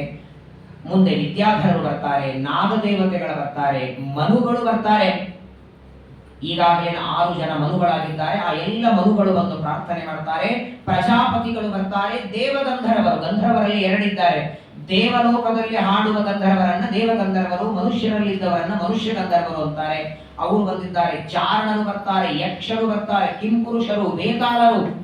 ಹೇಳಿದ್ನಲ್ಲ, ಇವರೆಲ್ಲರೂ 2 ಶ್ಲೋಕ ಸ್ತೋತ್ರ ಮಾಡಿ ನರಸಿಂಹದೇವರನ್ನ ಇವರೆಲ್ಲರೂ ಬಂದು ಸ್ತೋತ್ರ ಮಾಡ್ತಾರೆ. ಕಿನ್ನರರು ಕೊನೆಗೆ ವಿಷ್ಣು ಭಗವಂತನ ಸೇವೆ ಮಾಡುವಂತಹ ಭಗವಂತನ ಪಾರ್ಶ್ವದರು ದೇವರ ಸುತ್ತಲೂ ಇದ್ದು ಸೇವೆ ಮಾಡು ಇಷ್ಟು ಜನ ಬಂದಿದ್ದಾರೆ. ಎಲ್ಲಿಗೆ? ಯಾವ ಸ್ಥಳದಲ್ಲಿ, ಯಾವ ಸಭಾಮಂಟಪದಲ್ಲಿ ನರಸಿಂಹದೇವರು ಹಿರಣ್ಯಕಶಿಪುವಿನ ಉದರವನ್ನ ಸೀಳಿದ್ದಾರೆ ಅಲ್ಲಿಗೆ ಬಂದಿದ್ದಾರೆ. ಬ್ರಹ್ಮದೇವರನ್ನ ಆರಂಭ ಮಾಡಿಕೊಂಡು ವಿಷ್ಣು ಪಾರ್ಶ್ವದ ಅವರವರೆಗೆ ಬ್ರಹ್ಮದೇವರು, ವಾಯುದೇವರು, ರುದ್ರದೇವರು, ಗರುಡ, ಶೇಷ, ಇಂದ್ರ, ಕಾಮ, ಚಂದ್ರ, ಸಿದ್ಧರು, ಸಾಧ್ಯರು, ಆಜಾನದರು, ಯಕ್ಷರು, ಗಂಧರ್ವರು, ಕಿನ್ನರವರು, ಇಷ್ಟೆಲ್ಲ ಜನರು ಬಂದು ಭಗವಂತನನ್ನು ಸ್ತೋತ್ರ ಮಾಡಿದರು. ನರಸಿಂಹದೇವರ ಮುಖದಲ್ಲಿ ಮಾತ್ರ ಎಳ್ಳಷ್ಟು ನಗು ಬರಲಿಲ್ಲ. ಅದೇ ಗಂಭೀರ ಆಕಾರ, ಅದೇ ಉಗ್ರ ರೂಪ, ಅಷ್ಟೇ ಭಯಂಕರ ಕಾಣುತ್ತಿದ್ದಾರೆ. ಕೆಲವರ ಮುಖ ನೋಡಬೇಕು, ಏನಾದ್ರೂ ಪಾಪ ನಗುನೇ ಬರಲ್ಲ. ಏನ್ ಕತೆ ಹೇಳಿದ್ರು ನಗರ ಬರಲ್ಲ, ಏನ್ ಜೋಕ್ ಹೇಳಿದ್ರು ನಗರ ಬರಲ್ಲ. ದ್ವಿತೀಯ ಸ್ಕಂದ ಭಾಗವತ ಹೇಳ್ತದೆ, ಏನಾದ್ರೂ ನಗು ಬರಲಿ ಬಿಡ್ಲಿ, ದೇವರ ಕಥೆ ಕೇಳಿದಾಗ ಅದು ನಗು ಬರಬೇಕಂತೆ, ಮುಖ ಅರಳಬೇಕಂತೆ. ನೇತ್ರೇ ಜಲಂ ಗಾತ್ರ ರುಹೇಶು ಹರ್ಷಃ. ಒಂದು 8-10 ತೊಲೆ ಬಂಗಾರ ಯಾರಾದ್ರೂ ಕೊಡ್ತೇನೆ ಅಂದಾಗ ನಗು ಆನಂದ ಆಗತ್ತಲ್ಲ, ಅದರ 2 ಪಟ್ಟ ಆನಂದ ಇವತ್ತು ಪ್ರವಚನ ಬಂದ್ರೆ ಆಗಿರ್ಬೇಕಂತ. ಅಷ್ಟೇ ಅಲ್ಲ, ಯಾವತ್ತೋ ಒಂದು ದಿನ ನಮಗೆ ಪ್ರವಚನ ತಪ್ಪಿದ್ರು ಅಷ್ಟೇ ದುಃಖ ಆಗಿರ್ಬೇಕಂತ. ನಮ್ಗೆ ಎರಡೂ ಆಗಲ್ಲ. ಪ್ರವಚನ ತಪ್ಪಿದಾಗ ದುಃಖನೂ ಆಗಲ್ಲ, ಪ್ರವಚನದಿಂದ ಆನಂದನೂ ಬಹಳ ಆಗಲ್ಲ. ಯಾವತ್ತೋ ಒಂದಿನ ಪ್ರವಚನ ತಪ್ಪಿದ್ರೆ ಹೋಗಿ ಬಿಡಿ, ಇನ್ನೊಂದು ವಾರ ಇರತ್ತಲ್ಲ, ಒಟ್ಟಿ ಕೊನೆ ದಿವಸ ಹೋದ್ರೆ. ನೇತ್ರೇ ಜಲ ಭಾಗವತ ಹೇಳ್ತದೆ. ಆದರೆ ನೋಡಿ, ವಾಸ್ತವಿಕವಾಗಿ ಹೇಳೋದಾದರೆ ಈ ಅಶಕ್ತರಾದವರಿಗೆ ಒಂದು ಟ್ಯಾಬ್ಲೆಟ್ ಕೊಡ್ತಾರಲ್ಲ, ವಿಟಮಿನ್. ಹಂಗೆ ಒಬ್ಬ ವ್ಯಕ್ತಿ ದುರ್ಬಲನಾಗಿ ಯಾರೋ ಬೈದದ್ದಕ್ಕೆ ಮನಸ್ಸು ನೋಯಿಸ್ಕೊಂಡು ಕೂತಿದ್ದ ಅಂದ್ರೆ ಅವನಿಗೊಂದು ವಿಟಮಿನ್ ಟ್ಯಾಬ್ಲೆಟ್, ಒಂದು ಸ್ತೋತ್ರ. ನಮ್ಮಲ್ಲಿ ಸ್ತೋತ್ರಗಳ ಪದ್ಧತಿ ಬಂತಲ್ಲ, ವಿಷ್ಣು ಸಹಸ್ರನಾಮ ಸ್ತೋತ್ರ, ಸುಂದರಕಾಂಡ ಸ್ತೋತ್ರ. ಈ ಸ್ತೋತ್ರ ಶಬ್ದಕ್ಕೆ ಅರ್ಥ ಏನು? ಗುಣಿನಿಷ್ಠ ಗುಣಕಥನಂ ಸ್ತೋತ್ರಂ. ಏನೂ ಅಲ್ಲ. ಸ್ತೋತ್ರ ಅನ್ನೋದಕ್ಕೆ ಕನ್ನಡದಲ್ಲಿ ಹೇಳೋದಾದ್ರೆ ಒಬ್ಬ ವ್ಯಕ್ತಿಯಲ್ಲಿದ್ದ ಗುಣಗಳನ್ನ ಹೇಳೋದು, ಗುಣಗಾನ. 6 ಗಂಟೆಗೆ ಹೇಳ್ತಾರೆ, ಸ್ನಾನ ಮಾಡ್ತಾರೆ, ಪೂಜೆ ಮಾಡ್ತಾರೆ, ಮತ್ತೆ ಪಾಠಕ್ಕೆ ಬರ್ತಾರೆ, ಪ್ರವಚನಕ್ಕೆ ಬರ್ತಾರೆ, ಸ್ವಲ್ಪ ಹೊತ್ತು ಸಮಯ ವ್ಯರ್ಥ ಮಾಡಲ್ಲ, ಖಾಲಿ ಇದ್ದಾಗೆಲ್ಲ ಪುಸ್ತಕ ಓದ್ತಿರ್ತ. ಅಂತ ಒಬ್ಬ ವ್ಯಕ್ತಿಯಲ್ಲಿದ್ದದನ್ನ ಹೇಳಿದರೆ ಯಾರ ಬಗ್ಗೆ ಹೇಳ್ತೀರೋ ಆ ವ್ಯಕ್ತಿ ಪಕ್ಕದಲ್ಲಿದ್ದರೆ ಆನಂದ ಆಗುತ್ತೋ ಇಲ್ಲ ಅವರಿಗೆ. ಅದೇ ವ್ಯಕ್ತಿ ಬಗ್ಗೆ 9 ಗಂಟೆಗೆ ಹೇಳ್ತಾರೆ, ಎದ್ದು ಕೂಡಲೇ ಸ್ನಾನ ಮಾಡಂಗಿಲ್ಲ, ಸ್ನಾನ ಮಾಡದೆ 2 ಲೋಟ ಕಾಫಿ ಕುಡಿತಾರೆ. ಆ 2 ಲೋಟ ಕಾಫಿ ಸಲುವಾಗಿ 3 ಸಲ ಹೆಂಡತಿ ಜೊತೆ ಜಗಳಾಡಿರ್ತಾರೆ. ಆಮೇಲೆ 11ಕ್ಕೆ ಸ್ನಾನ ಮಾಡ್ತಾರೆ. ಅಷ್ಟೊತ್ತಿಗೆ 11 ಆಗಿರ್ತದೆ, ದೇವರ ಪೂಜೆ ಇಲ್ಲ, ಹಾಗೆ ಊಟ ಮಾಡ್ತಾರೆ. ಒಂದಿನ ಪ್ರವಚನ ಬರಲ್ಲ, ಪಾಠಕ್ಕೆ ಬರಲ್ಲ, ಯಾರಾದ್ರೂ ಬಂದ್ರೆ ಸಿಟ್ ಮಾಡ್ಕೋದು ಅಂತ ಹೇಳಿದ್ರೆ ಆ ವ್ಯಕ್ತಿಗೆ ಆನಂದ ಆಗುತ್ತೆ? ಅವ್ರ ಬಗ್ಗೆ ಹೇಳಿ. ಆ ವ್ಯಕ್ತಿಯಲ್ಲಿರುವಂತಹ 2 ತಪ್ಪು, 2 ಬೇಡ, 1 ತಪ್ಪನ್ನ ಹೇಳಿ ಮಾರನೇ ದಿನ ಅವನಿಗೂ ನಿಮ್ಗೆ ಶತ್ರುತ್ವ ಶುರು. ನಿನ್ನೆ ದಿವಸ ಅಗಲ ಕೊಟ್ಟು ಊಟ ಮಾಡೋರು ನಾಳೆ ಇವ್ರ ಮುಖ ನೋಡಲ್ಲ.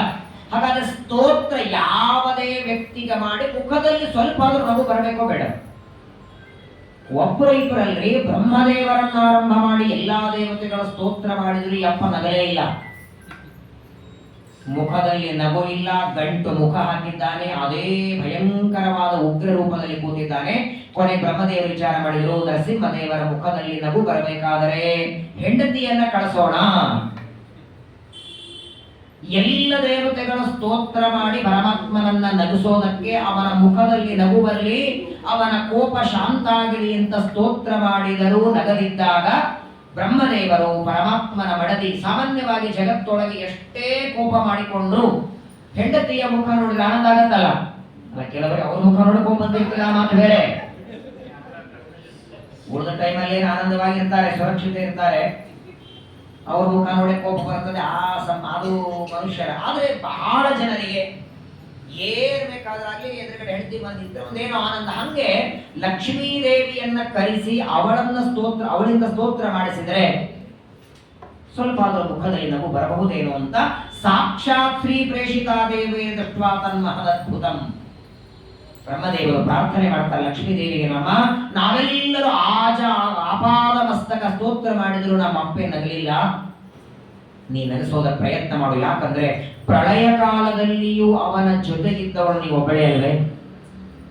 ಆಗಲೂ ನಾವೆಲ್ಲ ಉದರದಲ್ಲೇ ಇದ್ದವರು. ಶ್ರೀರೂಪದಿಂದ ಪ್ರಳಯ ಕಾಲದ ನೀರು, ಭೂರೂಪದಿಂದ ವಟಪತ್ರ, ದುರ್ಗಾ ರೂಪದಿಂದ ಪ್ರಳಯ ಕಾಲದ ಕತ್ತಲೆ. ಪ್ರಳಯ ಕಾಲದಲ್ಲಿ ದೇವರ ಮಲಗೋದಕ್ಕೆ ವಟಪತ್ರನು ಲಕ್ಷ್ಮೀದೇವಿನೇ. ಆ ಪ್ರಳಯ ಕಾಲದಲ್ಲಿ ದೇವರೇನು ವಟಪತ್ರದ ಮೇಲೆ ಮಲಗಿರ್ತಾನಲ್ಲ, ಆ ವಟಪತ್ರ 11 ಕೋಟಿ ಯೋಜನ ಅಗಲವಾಗಿರ್ತದೆ. 11 ಕೋಟಿ ಅಗಲ ಯೋಜನವಾದ ವಟಪತ್ರದಲ್ಲಿ 7 ಕೋಟಿ ಯೋಜನ ಕೃಷ್ಣ ಮಲಗಿರ್ತಾನೆ ಪರಮಾತ್ಮ. ಆಗಲೂ ಜೊತೆಯಲ್ಲಿದ್ದವಳು. ಮತ್ತೆ ನೀನು ಸ್ತೋತ್ರ ಮಾಡಿದರೆ ದೇವರ ನಗುತ್ತಾನೆ ಅಂದ್ರೆ ಏನಂತಾಳೆ ಲಕ್ಷ್ಮಿ? ನನ್ನ ಗಂಡನ ಎಲ್ಲ ಅವತಾರ ನೋಡೀನಿ, ಈ ಅವತಾರ ಇದಕ್ಕಿಂತ ಮೊದಲು ನಾ ನೋಡಿಲ್ಲ. ಇದಕ್ಕಿಂತ ಮೊದಲು ಇಷ್ಟು ಭಯಂಕರವಾದ ಉಗ್ರವಾದ ರೂಪ ನೋಡಿಲ್ಲ. ಹಾಗಾಗಿ ನಾನು ಸ್ತೋತ್ರ ಮಾಡಲಾರೆ. ಲಕ್ಷ್ಮೀದೇವಿ ಅಂತಾಳೆ ಅದೃಷ್ಟ ಶ್ರುತ ಪೂರ್ವತ್ವ. ಅದೃಷ್ಟ ಅಂದ್ರೆ ಇದಕ್ಕಿಂತ ಮೊದಲು ನೋಡಿಲ್ಲ ಕೇಳೂ ಇಲ್ಲ ಅಂತಾಳೆ.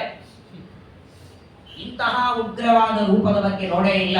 ಮತ್ಸ್ಯಾವತಾರ, ಕೂರ್ಮಾವತಾರ ಎಲ್ಲ ರೂಪಗಳ ನೋಡಿದ್ದೇನೆ, ಈ ರೂಪ ಇದಕ್ಕಿಂತ ಮೊದಲು ನೋಡಿಲ್ಲ. ಈ ರೂಪವನ್ನ ಶಾಂತ ಮಾಡೋದಕ್ಕೆ ನನ್ನಿಂದಲೂ ಆಗಲ್ಲ ಅಂತ ಲಕ್ಷ್ಮೀದೇವಿ ಅಂತಾಳೆ. ಶ್ರೀಮದಾಚಾರ್ಯ ಸುತ್ತ ಕೊಡ್ತಾರ. ಲಕ್ಷ್ಮೀದೇವಿಗೆ ಇದೇ ಮೊದಲನೇ ಸಲ ನರಸಿಂಹದೇವರ ದರ್ಶನ ಆಗಿದ್ದು, ಇದಕ್ಕೂ ಮೊದಲು ನೋಡಿಲ್ಲ ಅಂತಾರಲ್ಲ. ಈಗ ದೇವರೇನು ಅವತಾರ ಮಾಡಿ ಬರ್ತಾನೆ ನೋಡಿ. ಸ್ತಂಭದಿಂದ ನರಸಿಂಹನಾಗಿ ಬಂದ, ದೇವಕಿಯ ಗರ್ಭದಿಂದ ಕೃಷ್ಣ ಬಂದ. ಈ ಸ್ತಂಭದಿಂದ ನರಸಿಂಹದೇವರು ಬರುವುದಕ್ಕೆ ಮೊದಲು ನರಸಿಂಹ ಅವತಾರ ಇತ್ತೋ ಇಲ್ಲೋ? ಇದೆ ಫಸ್ಟ್. ಪ್ರಹ್ಲಾದರಾಜರ ಮೇಲೆ ಅನುಗ್ರಹ ಮಾಡೋದಕ್ಕೆ ದೇವರು ಸ್ತಂಭದಿಂದ ಬಂದ. ಅದಕ್ಕೂ ಮೊದಲು ನರಸಿಂಹ ಅವತಾರ ಉಂಟೋ ಇಲ್ಲೋ? ದೇವಕಿಯ ಗರ್ಭದಿಂದ ಕೃಷ್ಣ ಬರೋದಕ್ಕೆ ಮೊದಲು ಕೃಷ್ಣಾವತಾರ ಇತ್ತೋ ಇಲ್ಲೋ?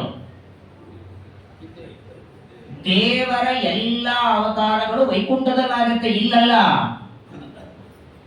ಇಲ್ಲೇನು ಮತ್ಸ್ಯ, ಕೂರ್ಮ, ವರಾಹ, ನರಸಿಂಹ, ವಾಮನ, ಕೃಷ್ಣ, ಬುದ್ಧ, ಕಲ್ಕಿ, ಶಿವಶುಮಾರ, ಯಜ್ಞ, ಧನ್ವಂತರಿ, ಮಹಿದಾಸ ಯಾವ ರೂಪದಿಂದ ಭೂಮಿಗೆ ಬರ್ತಾನೆ, ಇಲ್ಲೇ ಫಸ್ಟ್ ಟೈಮ್ ಅಲ್ಲ. ಎಲ್ಲಾ ಅವತಾರಗಳು ಆಲ್ರೆಡಿ ವೈಕುಂಠದಲ್ಲಾಗಿರ್ತವೆ. ಆ ಅವತಾರಗಳನ್ನ, ಆ ರೂಪಗಳನ್ನ ಪ್ರತ್ಯಕ್ಷವಾಗಿ ಲಕ್ಷ್ಮೀದೇವಿ ನಿತ್ಯ ನೋಡುತ್ತಾಳೆ. ಇದೇ ಫಸ್ಟ್ ಟೈಮ್ ಅದಿತಿ ದೇವಿಯ ಗರ್ಭದಿಂದ ವಾಮನ ಬಂದ. ಅದಕ್ಕಿಂತ ಮೊದಲು ವಾಮನ ರೂಪ ಇರಲಿಲ್ಲ ಅನ್ಕೋಬೇಡಿ. ಅನಾದಿ ನಿತ್ಯ. ಅಷ್ಟು ಮಾತ್ರವಲ್ಲ, ಕೊರವಂಜಿ ರೂಪನೂ ಅನಾದಿ ನಿತ್ಯ, ಮೋಹಿನಿ ರೂಪನೂ ಅನಾದಿ ನಿತ್ಯ. ತಗೊಂಡದ್ದು ಆ ಕೆಲಸಕ್ಕೇನೆ. ಮೋಹಿನಿ ರೂಪದಿಂದ ಕಲಶವನ್ನು ತಗೊಂಡು ಅಮೃತ ಕೊಟ್ಟ, ಕೊರವಂಜಿ ರೂಪದಿಂದ ಮದುವೆ ಬಗ್ಗೆ ಮಾತಾಡಿದಾದ್ರೆ ಅದು ಅನಾದಿ ನಿತ್ಯ. ಇದೇ ಮೊದಲನೇ ಸಲ ಆದದ್ದಲ್ಲ. ಹಾಗಾದ್ರೆ ಎಲ್ಲ ಅವತಾರಗಳು ವೈಕುಂಠ ಲೋಕದಲ್ಲಿ ಲಕ್ಷ್ಮೀ ದೇವಿ ದರ್ಶನ ಮಾಡಿಕೊಂಡಿರ್ತಾಳೆ. ಲಕ್ಷ್ಮೀ ದೇವಿಗೆ ಎಲ್ಲ ಅವತಾರಗಳ ಜ್ಞಾನ ಇರುವಾಗ ಈ ರೂಪವನ್ನ ಮೊದಲು ನೋಡಿಲ್ಲ, ಅಥವಾ ಈ ರೂಪದ ಬಗ್ಗೆ ನಾನು ಕೇಳೂ ಇಲ್ಲ ಅಂತಾಳಲ್ಲ. ಯಾಕೆ ಹೀಗೆ ಮಾತಾಡಿದ್ದು ಲಕ್ಷ್ಮೀದೇವಿ? ಸ್ತೋತ್ರ ಮಾಡಲ್ಲ ಅಂದಿದ್ರೆ ಮುಗಿದು ಹೋಗ್ತೀನಿ. ಬೇಡಪ್ಪ ನಾನೇನ್ ಮಾಡಲ್ಲ, ನೀವ್ ಯಾರಾದ್ರೂ ಮಾಡಿ ಅಂತ. ನಾನು ನೋಡಿಲ್ಲ, ನೋಡೋದಲ್ಲ, ನಾನು ಕೇಳಿಸ್ಕೊಂಡಿಲ್ಲ, ಇಂಥ ಅವತಾರದ ಬಗ್ಗೆ ಕೇಳೂ ಇಲ್ಲ ಮೊದಲು ಅಂತಾರೆ ಶ್ರೀಮದಾನಂದ ತೀರ್ಥರಂತಾರೆ. ಲಕ್ಷ್ಮೀದೇವಿ ಹಾಗೆ ಹೇಳಿದ್ದು ಪ್ರಹ್ಲಾದನ ಮೇಲೆ ಅನುಗ್ರಹ ಮಾಡೋದಕ್ಕೆ. ನೋಡಿಲ್ಲ ಅಂದ್ರೆ ದೇವರ ಬಗ್ಗೆ ಗೊತ್ತಿಲ್ಲ ಅನ್ಕೋಬೇಡಿ. ಪ್ರಹ್ಲಾದೇ ಚೈವ ವಾತ್ಸಲ್ಯ ದರ್ಶನಾಯ ಹರೇರಪಿ ಜ್ಞಾತ್ವಾ ಮನಪ್ರದ ಬ್ರಹ್ಮ ಪ್ರಹ್ಲಾದಂ ಪ್ರೇಷಯತ್ತದ. ಈಗಾಗಲೇ ಲಕ್ಷ್ಮೀದೇವಿಗೆ ಭಗವಂತನ ಎಲ್ಲ ಅವತಾರಗಳ ಜ್ಞಾನ ವೈಕುಂಠ ಲೋಕದಲ್ಲೇ ಇದೆ. ದೇವರ ಬಗ್ಗೆ ಅವಳು ತಿಳಿದಷ್ಟು ಬೇರೆ ಯಾರಿಗೆ ಗೊತ್ತಿಲ್ಲ. ಯಾರಿಗೆ ಗೊತ್ತಿದೆ? ಗಂಡನ ಬಗ್ಗೆ ಅವರ ಹೆಂಡತಿಗೆ ತಾನೇ ಚೆನ್ನಾಗಿ ಗೊತ್ತಿರೋರು. ಆಮೇಲೆ ಬ್ರಹ್ಮದೇವಿ ವಾಯುದೇವಿ ಗೊತ್ತಿರತ್ತೆ. ಜಗದುದರನ ಅತಿ ವಿಮಲ ರೂಪಗಳನ್ನು ಆಲೋಚನದಿ ಭಾರತ ನಿಗಮ ಅತಿಕ್ರಮಿಸಿ, ತತಿಗಳ ಅತಿಕ್ರಮಿಸಿ, ಜಗನ್ನಾಥದಾಸರಂತಾರೆ ಮಹಾಭಾರತ ನಿಗಮ ಅಂದ್ರೆ ವೇದಗಳು, ಇವುಗಳನ್ನೆಲ್ಲ ಅತಿಕ್ರಮಿಸಿ ಬಗೆ ಬಗೆಯ ನೂತನವ ಕಾಣು ತಮ್ಮಿಗೆ ಹರುಷದಿ ಪೊಗಳಿ ಇಕ್ಕುವ ತ್ರಿಗುಣಮಾನಿಯವಳು. ಅಂಥ ಲಕ್ಷ್ಮೀದೇವಿಯ ಭಗವಂತನ ಬಗ್ಗೆ ಗೊತ್ತಿರಲಿಲ್ವಾ? ಲಕ್ಷ್ಮೀದೇವಿ ಅಂತಾಳೆ, ಈಗ ದೇವರು ಸ್ತಂಭದಿಂದ ಅವತಾರ ಮಾಡಿದ್ದು ಯಾರಿಗಾಗಿ? ಹಾಗಾದರೆ ಯಾರಿಗೋಸ್ಕರ ಬಂದಿದ್ದಾನೆ? ಆ ಪ್ರಹ್ಲಾದ ಅನುಗ್ರಹ ಮಾಡ್ಲಿ, ಪ್ರಹ್ಲಾದನ ಮೇಲೆ ಅನುಗ್ರಹ ದೇವರು ಮಾಡ್ಲಿ, ಅವನಿಗೊಂದು ಸ್ಥಾನವನ್ನ ಕೊಡೋಣ. ಸ್ವಾಮಿಗಳು, ಎಲ್ಲಾ ಸ್ವಾಮಿಗಳು ಮಾಡ್ತಾರೆ. ಅವರ ಪೂಜೆ ಮಾಡುವ ಮಂಟಪ 10 ಕೋಟಿ ರೂಪಾಯಿ ಇರ್ತದೆ, ಬಂಗಾರದ್ದು ವಜ್ರದ್ದು. ಅದರ ಮೇಲೆ ಈ 5-10 ರೂಪಾಯಿ ತುಳಸಿ ಮೇಲೆ ಹೋಗುತ್ತೋ ಇಲ್ಲೋ? ತುಳಸಿ ಏರಿಸ್ತಾರೋ ಇಲ್ಲೋ? 10 ಕೋಟಿ ರೂಪಾಯಿ ಬೆಲೆ ಬಾಳುವ ವಜ್ರ ಮಂಟಪದ ಮೇಲೆ ತುಳಸಿ ಏರಿಸಿದರೆ ವಜ್ರ ಮಂಟಪಕ್ಕೆ ಬೆಲೆನೋ ತುಳಸಿ ಬೆಲೆನೋ? ಎಲ್ಲಿವರೆಗಿರುತ್ತೆ ಬೆಲೆ? ತುಳಸಿಗೆ, ಹೂವಿಗೆ ಬಾಸ್. ಇನ್ನು ರಾಮದೇವರು ಏರಿಸಿಲ್ಲ, ಅಷ್ಟರಲ್ಲಿ ಕಟ್ ಮಾಡಿ ಎಲ್ಲರಿಗೂ ಕೊಟ್ಬಿಟ್ರು. ಅವ್ರ ಹೆಂಡತಿ ಸೀತಾದೇವಿಗೆ ಕೊಟ್ಟಿಲ್ಲ ಇನ್ನೂ ಅಲ್ವಾ? ಅಷ್ಟೇ ಅಷ್ಟೇ ಅಷ್ಟೇ ಅವ್ರು ಹಾಕಿದ್ರೆ ಅವ್ರು ಅನ್ಕೋಬೇಕಲ್ಲ. ರಾಮದೇವರಿಗೆ ಏರಿಸಿದ ನಿರ್ಮಾಲ್ಯದ ಮಾಲೆಯನ್ನೇ ಎಲ್ಲರಿಗೂ ಕೊಟ್ಟರು. ಎಲ್ಲಿವರೆಗೆ ಇಟ್ಕೊಂಡಿರ್ತೀರಿ? ಮುಂದಿನ ಭಾನುವಾರ, ಮುಂದಿನ ಗುರುವಾರ ಇಟ್ಕೊತೀರಿ. ನಿರ್ಮಾಲ್ಯ ಆಗತ್ತೋ ಇಲ್ಲ? ಹಂಗೆ ನೋಡಿ, ಹೂವಿಗೆ ಬೆಲೆ ಎಲ್ಲಿವರೆಗೆ? ದೇವರ ಪಾದದಲ್ಲಿರೋವರೆಗೆ. ಹಂಗೆ ಪರಮಾತ್ಮ ಕೆಲವು ಬಾರಿ ದೇವತೆಗಳಿಗೆ ಒಂದು ಸ್ಥಾನ ಕೊಡ್ತಾನೆ.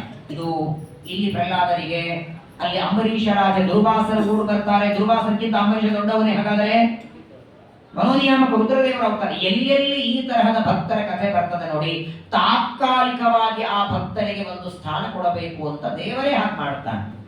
ಹಾಗಾಗಿ ಪ್ರಹ್ಲಾದರಿಗಾಗಿ ಪರಮಾತ್ಮ ಸ್ತಂಭದಿಂದ ಬಂದದ್ದರಿಂದ ಅವರು ಸ್ತೋತ್ರ ಮಾಡಲಿ ಅಂತ ಲಕ್ಷ್ಮೀದೇವಿ ತಾನು ಹಿಂದೆ ಸರಿತಾಳೆ.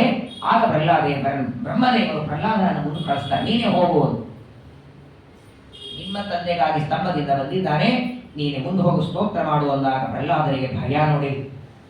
ಬ್ರಹ್ಮಾದಿ ದೇವತೆಗಳೆಲ್ಲ ಸ್ತೋತ್ರ ಮಾಡಿದ್ರು ನಗದೇ ಇದ್ದಪ್ಪ, ನಾನು ಸ್ತೋತ್ರ ಮಾಡಿದ್ರೆ ನಗತಾನ? ಹೋಗು ಅಂತ ಬ್ರಹ್ಮದೇವರೇ ಕಳಿಸ್ತಾರೆ, ಲಕ್ಷ್ಮೀದೇವಿನ ಮುಂದೆ ಹೋಗು ಅಂತಾಳೆ.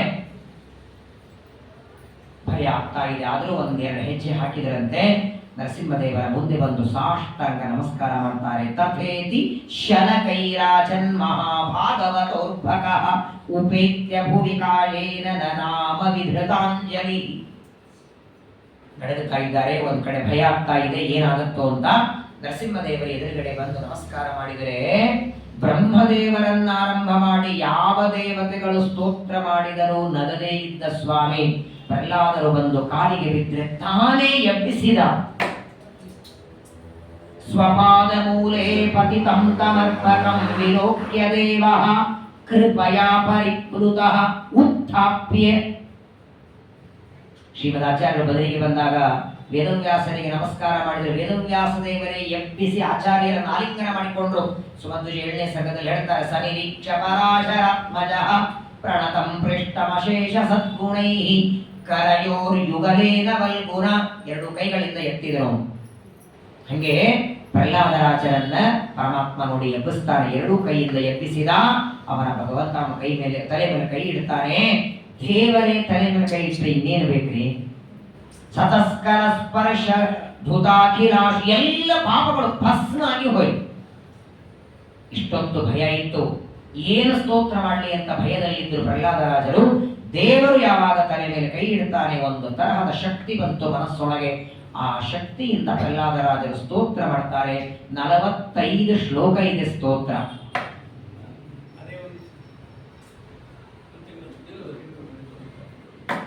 ಪರಡೆ ನೀವು ಬೇಕಾದ್ರೆ ಬಂದು ನೋಡಿ, ಒಂದು ತಿಂಗಳು ಹೇಳ್ತೇನೆ ಬೇಕಾದ್ರೆ.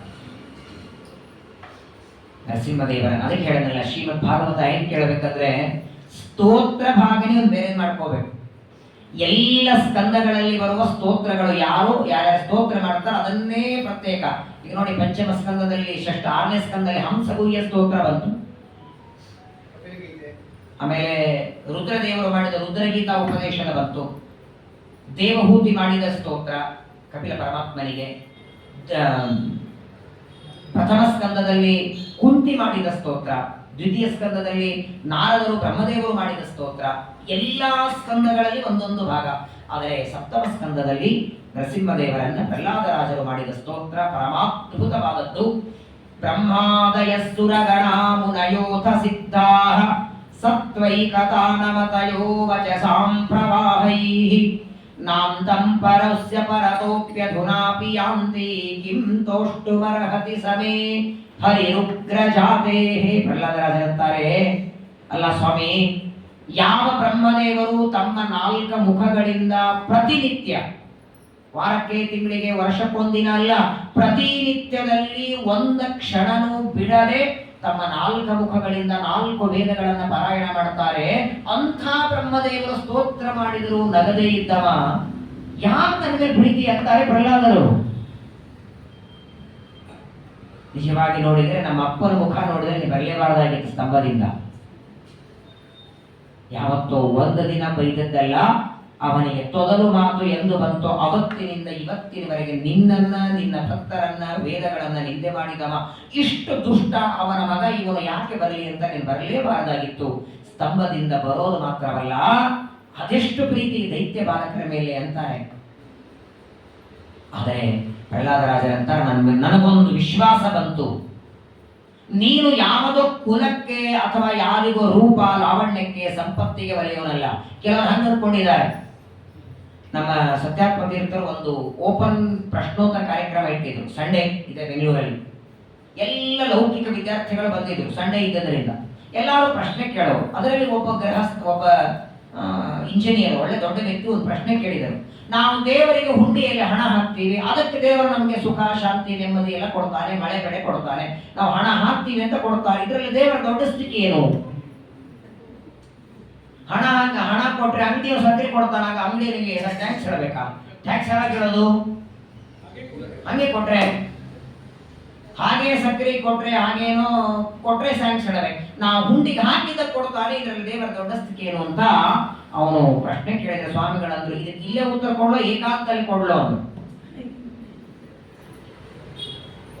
ಒಂದೇ ಮಾತಂತಾರೆ, ಹುಂಡಿಗೆ ಹಾಕಿದ್ದಕ್ಕೆ ದೇವರ ಕೊಡ್ತಾನೆ, ದೇವರ ದೊಡ್ಡ ಸ್ಥಿತಿ ಏನು ಅಂತ ಹೇಳಿಲ್ಲ. ನೀವು ಮೊದಲನೇದ್ದು ಹುಂಡಿಗೆ ಹಾಕ್ತೀರ, ಅದು ಎಲ್ಲಿಂದ ತಂದಿ ಎಂದು.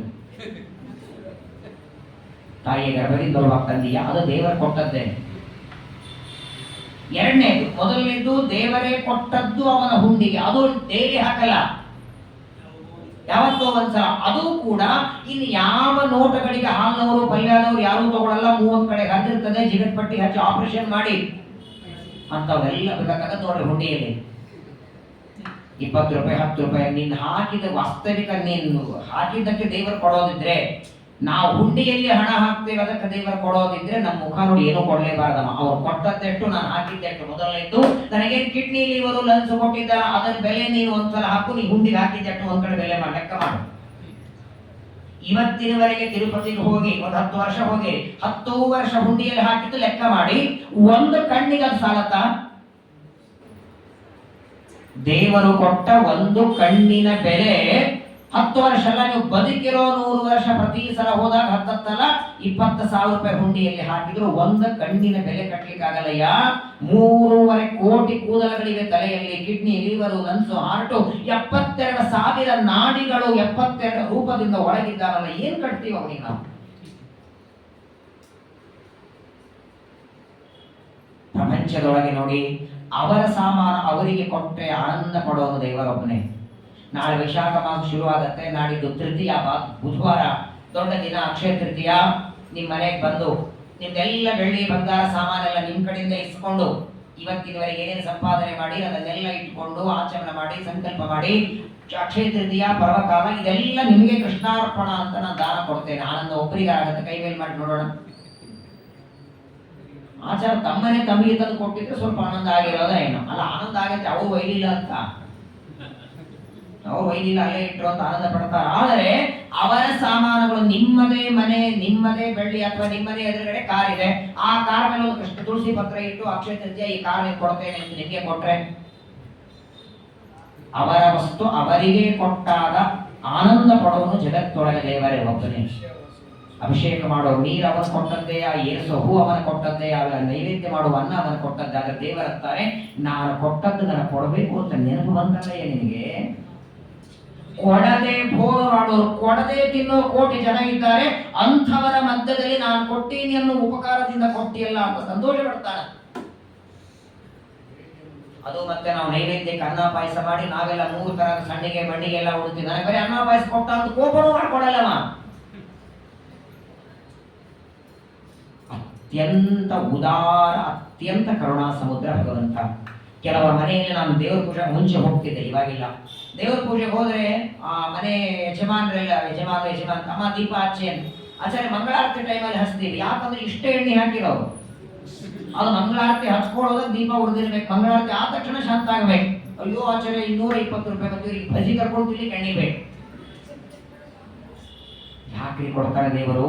ಎಲ್ಲಿವರೆಗೆ ದೇವರು ಕೊಟ್ಟ ಸಂಪತ್ತು ದೇವರಿಗೆ ನಾವು ಬಳಸೋದಿಲ್ಲ ನೋಡಿ, ಅಲ್ಲಿವರೆಗೆ ನಮ್ಮನ್ನು ಇಲ್ಲೇ ಬರುತ್ತೆ. ಬೇಕಾದ್ರೆ ಮಾಡಿ ನೋಡಿ, 2 ಹೊತ್ತು ಬೆಳಗ್ಗೆ ಸಾಯಂಕಾಲ 2 ಹೊತ್ತು ಭಗವಂತನ ಮುಂದೆ ದೀಪ ಹಚ್ಚಿ ನೋಡಿ. ನೀವು ಹಾಕೋದ ಬಹಳ ಆದ್ರೆ ತಿಂಗಳಿಗೆ ಒಂದು 2 6 ಕೆಜಿ ಎಣ್ಣೆ ಹಾಕಿರ್ತೇವೆ, ನಿಮ್ಮ ಅಕೌಂಟಿಗೆ ಎಷ್ಟು ಹಾಕ್ತಾನೆ. ಅನಂತ ಕೈಗಳಿವೆ ಅವನಿಗೆ ಕೊಡ್ಲಿಕ್ಕೆ, ಅನಂತ ಕೈಗಳಿಂದ ಕೊಟ್ಟ ಅಂದ್ರೆ ಏನ್ ಪಂಜ ಹಾಸಿದ್ರು ಅಲ್ಲ, ಧೋತ್ರ ಹಾಸಿದ್ರು, ಎಷ್ಟು ತಗೊಳ್ತೀರಿ ಬಳಕೋಬೇಕು ನಾವು. ದೇವರಿಗಾಗಿ ಇರುವ ಪದಾರ್ಥ ಅವನಿಗೆ ಬಳಸುವ ಬುದ್ಧಿ ಬೇಕು. ಕೆಲವರು ಪಾಪ ಮನೆಯಲ್ಲಿ ಬೆಳ್ಳಿ ಸೋಮಸೂತ್ರ ಮಾಡಿಸಿರ್ತಾರೆ, ಅಷ್ಟು ದೊಡ್ಡ ಸೋಮಸೂತ್ರ, ಬೆಳ್ಳಿ ಸೋಮಸೂತ್ರ, ಬೆಳ್ಳಿ ಹರಿಗಾರತಿ ಎಲ್ಲ ಲಾಕರ್ ಅಲ್ಲಿ ಇಟ್ಟಿರ್ತಾರೆ. ಪೂಜೆಗೆ ಹೋದ್ರೆ ಅಯ್ಯೋ ಲಾಕರ್ ಅಲ್ಲೇ ಇದೆ, ಬಳಸೋದು ಯಾವಾಗ ಅದನ್ನ? ಕೊನೆಗೆ ನೋಡ್ತಾ ನೋಡ್ತಾ ಒಂದಿನ ಇದು ಮ್ಯಾರೇಜ್ ಇಂದ ಲಾಕರ್ ಅಲ್ಲೇ ಉಳಿದಿರ್ತದೆ. ಆ ಮುಂದೆ ಬರೋ ಮಕ್ಕಳು ಅಕಸ್ಮಾತ್ ದೈವ ಭಕ್ತರಿದ್ರೆ ಎಲ್ಲೋ ಒಂದಿನ ಅಭಿಷೇಕ ಮಾಡ್ತಾರೆ, ಇಲ್ಲ ಇದೇ ನಮ್ಮ ಕೆಲಸಕ್ಕಿಲ್ಲ ಅಂತ ಅದನ್ನೊಂದಿಷ್ಟು ಮಾರ್ಕೊಂಡು ದುಡ್ಡು ತಗೊಂಡು ಇನ್ನೇನೋ ಮಾಡಿಬಿಡ್ತಾರೆ. ಪ್ರಹ್ಲಾದ ರಾಜ ನೆನೆಸ್ಕೊಳ್ತಾರೆ. ಒಂದು ವಿಶ್ವಾಸ ಬಂತು ಅಂತಾರೆ. ಅವತ್ತು ಒಂದು ಆನೆ ಕರೆದಾಗಲು ಓಡಿ ಬಂದ ದೇವರು. ವಾಸ್ತವಿಕವಾಗಿ ಪ್ರಪಂಚದಲ್ಲಿ, ಇಡೀ ಪ್ರಪಂಚದಲ್ಲಿ ನೋಡಿ, ಬೇಕಾದ್ರೆ ನೀವು ಪುರುಷರು ಯಾರಾದರೂ ನೀವು ಮನೆಯಿಂದ ಯಾವುದೋ ಒಂದು ಕೆಲಸಕ್ಕೆ ಹೋಗ್ಬೇಕಾದ್ರೆ ನೀವು ಹೆಂಡತಿ ಹೇಳದೆ ಹೋಗ್ತೀರಾ? ಒಬ್ಬರಾದ ಕೈ ಮೇಲೆ ಮಾಡಿ ಹೆಂಡತಿ ಇದ್ದವರು ಯಾವುದೇ ಕೆಲಸಕ್ಕೆ ಹೋಗಿ ಬರ್ತೇನೆ ಅಂತ ಅವ್ರು ಹೇಳ್ತಿರೋ ಇಲ್ಲೋ? ಅಕಸ್ಮಾತ್ ತಡ ಆಗ್ತಿದ್ರೆ ಊಟಕ್ಕೆ ಬರಬೇಡ, ಊಟಕ್ಕೆ ಬರಲ್ಲ, ನೀವು ಮಾಡ್ಕೊ ಅಂತ ಹೇಳ್ತೀವಿ. ಮಡುವಿನೊಳಗೆ ಗಜ ಮೊರೆ ಇಡಲಕ್ಷಣ ಮಡದಿಗೂ ಹೇಳದೆ ದುಡುನೆ ಬಂದೆ. ಹೆಂಡತಿಗೂ ಹೇಳಿಲ್ಲಲ್ಲಯ್ಯ ನೀನು ಅಷ್ಟು ಪ್ರೀತಿ ಯಾಕೆ ಅವನ ಮೇಲೆ ಅಂತಾರೆ ದಾಸರು. ಒಂದು ಮಾತು ಹೇಳಬೇಕು, ಹೌದೆಲ್ಲೋ ಅಡಿಗೆ ಮನೆಯಲ್ಲಿ ಇದ್ದಲ್ಲ, ಅಲ್ಲೇ ಇದ್ದ ಕಾಲು ಹೊತ್ತಿದ್ದವಳು. ಪಾದ ಸೇವೆ ಮಾಡ್ತಾ ಇರುವ ಲಕ್ಷ್ಮೀ ದೇವಿಗೂ ಹೇಳಿಲ್ಲ, ಗಜೇಂದ್ರ ಕರೆದಿದ್ದಾನೆ ಹೋಗಿ ಬರ್ತೇನೆ ಅಂತ. ಅವನಿಗೆ ಹೇಳದೆ ಬಂದು ಅನುಗ್ರಹ ಮಾಡಿದಿಲ್ಲ. ಹಾಗಾದ್ರೆ ನಿನಗೆ ಹೆಂಡತಿಗಿಂತಲೂ ಭಕ್ತರೇ ಹೆಚ್ಚ. ಅದೆಷ್ಟು ಪ್ರೀತಿ ಭಕ್ತರ ಮೇಲೆ ದೇವರು ಮಾಡ್ತಾರೆ. ಪ್ರಹ್ಲಾದ ರಾಜರಂತಾರೆ, ನಿನ್ನ ಅನುಗ್ರಹ ಪಡೆಯುವುದಕ್ಕೆ ಇವತ್ತೆಲ್ಲ ತಪ್ಪು ತಿಳ್ಕೊಂಡಿದ್ದಾರೆ. ಶ್ರೀಮಂತರ ಮೇಲೆ ಅನುಗ್ರಹ ಮಾಡ್ತಾನೆ, ದೊಡ್ಡ ಮನೆ ಬೇಕು, ನೂರಾರು ಹರಿಯಾರ್ತಿ ಮಂಗಳಾರತಿ ಮಾಡೋವಾಗ ದೇವರ ಅನುಗ್ರಹ ಮಾಡ್ತಾನೆ, ಬಡವ್ರ ಕಡೆ ನೋಡಲ್ಲ. ಯಾವುದು ಕಾರಣ ಅಲ್ಲ ಅಂತಾರೆ. ನಿನ್ನ ಅನುಗ್ರಹ ಪಡೆಯುವುದಕ್ಕೆ ರೂಪ, ಲಾವಣ್ಯ, ಸೌಂದರ್ಯ, ಹಣ, ಸಂಪತ್ತು, ಒಳ್ಳೆ ಕುಲದಲ್ಲಿ ಹುಟ್ಟೋದು ಯಾವುದೂ ಕಾರಣ. ಮನ್ನೇ ಧನಾಭಿಜನ ರೂಪ ಶ್ರುತ ಶ್ರುತೌಜ ತೇಜ ಪ್ರಭಾವ ಬಲ ಪೌರುಷ ಬುದ್ಧಿ ಯೋಗ ನಾರಾಧನಾಯ ಹಿ ಭವಂತಿ ಪರಸ್ಯ ಪುಂಸೋ ಭಕ್ತ್ಯಾ ತುತೋಷ ಭಗವಾನ್ ಅನುಯೂಥಪಾಯ. ಪ್ರಹ್ಲಾದ ರಾಜ ಸ್ತೋತ್ರ ಅದ್ಭುತವಾದದ್ದು. ನಾನು ಪ್ರತಿನಿತ್ಯ ಮಂಗಳಾರತಿ ಮಾಡುವುದನ್ನೆಲ್ಲ ಬೈಪಾಟ್ ಹೇಳ್ತಿರ್ತೀನಿ ಶ್ಲೋಕಗಳನ್ನು. ಮಂಗಳಾರತಿ ಮಾಡುವಾಗ ಪ್ರಹ್ಲಾದ ರಾಜರು ಮಾಡಿದ ನರಸಿಂಹದೇವರ ಸ್ತೋತ್ರವನ್ನು ಹೇಳ್ತಾ ಬಹಳ ಚೆನ್ನಾಗಿದೆ. ಪರಮಾತ್ಮನಿಗೆ ಪ್ರಾರ್ಥನೆಯನ್ನ ಮಾಡ್ತಾರೆ. ಪ್ರಪಂಚದಲ್ಲಿ ಏನೇನೋ ಅಪೇಕ್ಷೆ ಪಡ್ತಾರೆ ಜನ. ಎಷ್ಟಂದ್ರೆ ಪ್ರಾಣನು ಒತ್ತೆ ಇಟ್ಟು ಹಣ ಸಂಪಾದನೆ ಮಾಡ್ತಾರೆ.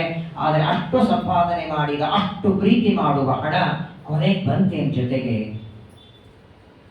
ಏನ್ ಮಾಡಿದೆ ಅಂತ ಯಮದೇವರು ಕೇಳಿದ್ರೆ 2 ಚೆಕ್ ಕೊಡ್ತೀರಾ ಅವರಿಗೆ?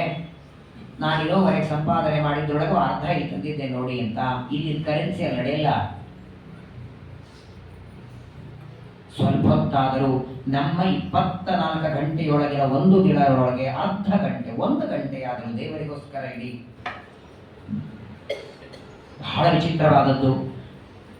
ಇಲ್ಲಿರೋವರೆಗೆ ಎಲ್ಲರೂ ಜೊತೆಗಿರ್ತಾರೆ. ಹೆಂಡತಿ ಗಂಡನಿಗೆ, ಗಂಡ ಹೆಂಡತಿಗೆ, ಮಕ್ಕಳವರಿಗೆ. ಅಲ್ಲಿ ಕೇಳ್ತಾರ ಯಮದೇವರು ಏನ್ ಮಾಡಿದೆ ಅಂತ. ನಮ್ಮ ಮನೆಯವರು ಬರ್ತಾರೆ ಹೇಳಿಕ್ಕೆ, ಇನ್ನೊಂದು ಸ್ವಲ್ಪ ದಿವಸ ಬರೋರಿದ್ದಾರೆ ಅವ್ರ ಮೇಲೆ. ಈಗ ನಾನು ಬಂದಿದ್ದೀನಿ, ಇನ್ನೊಂದು 10 ವರ್ಷಕ್ಕೆ ಬರ್ತಾರೆ. ನಾನು ಏನು ಮಾಡಿದ್ದೆ ಎಲ್ಲ ಅವ್ರಿಗೆ ಚೆನ್ನಾಗಿ ಗೊತ್ತಿದೆ. ಬಂದು ಹೇಳ್ತಾರೆ ಅಂದ್ರೆ ನೀವು ಬಂದು ಹೇಳುವಾಗ ಕಾಯ್ಕೊ ಕೂತಿರ್ತಾರೆ. ನೀ ಏನು ಮಾಡಿದೆ ಹೇಳು ಅಂತಾರೆ. ರವಿನಂದನ ಕೇಳಿದರುತ್ತರ ಕೊಡೆ ವಿವರ ಸರಕು ಅಂದಾಗಲಿಲ್ಲ, ಹೆಂಗೆ ಮಾಡಲಯ್ಯ. ರವಿನಂದನ ಸೂರ್ಯನ ಮಗ ಪ್ರಶ್ನೆ ಕೇಳಿದ್ರೆ ಏನು ಉತ್ತರ ಕೊಡಬೇಕು?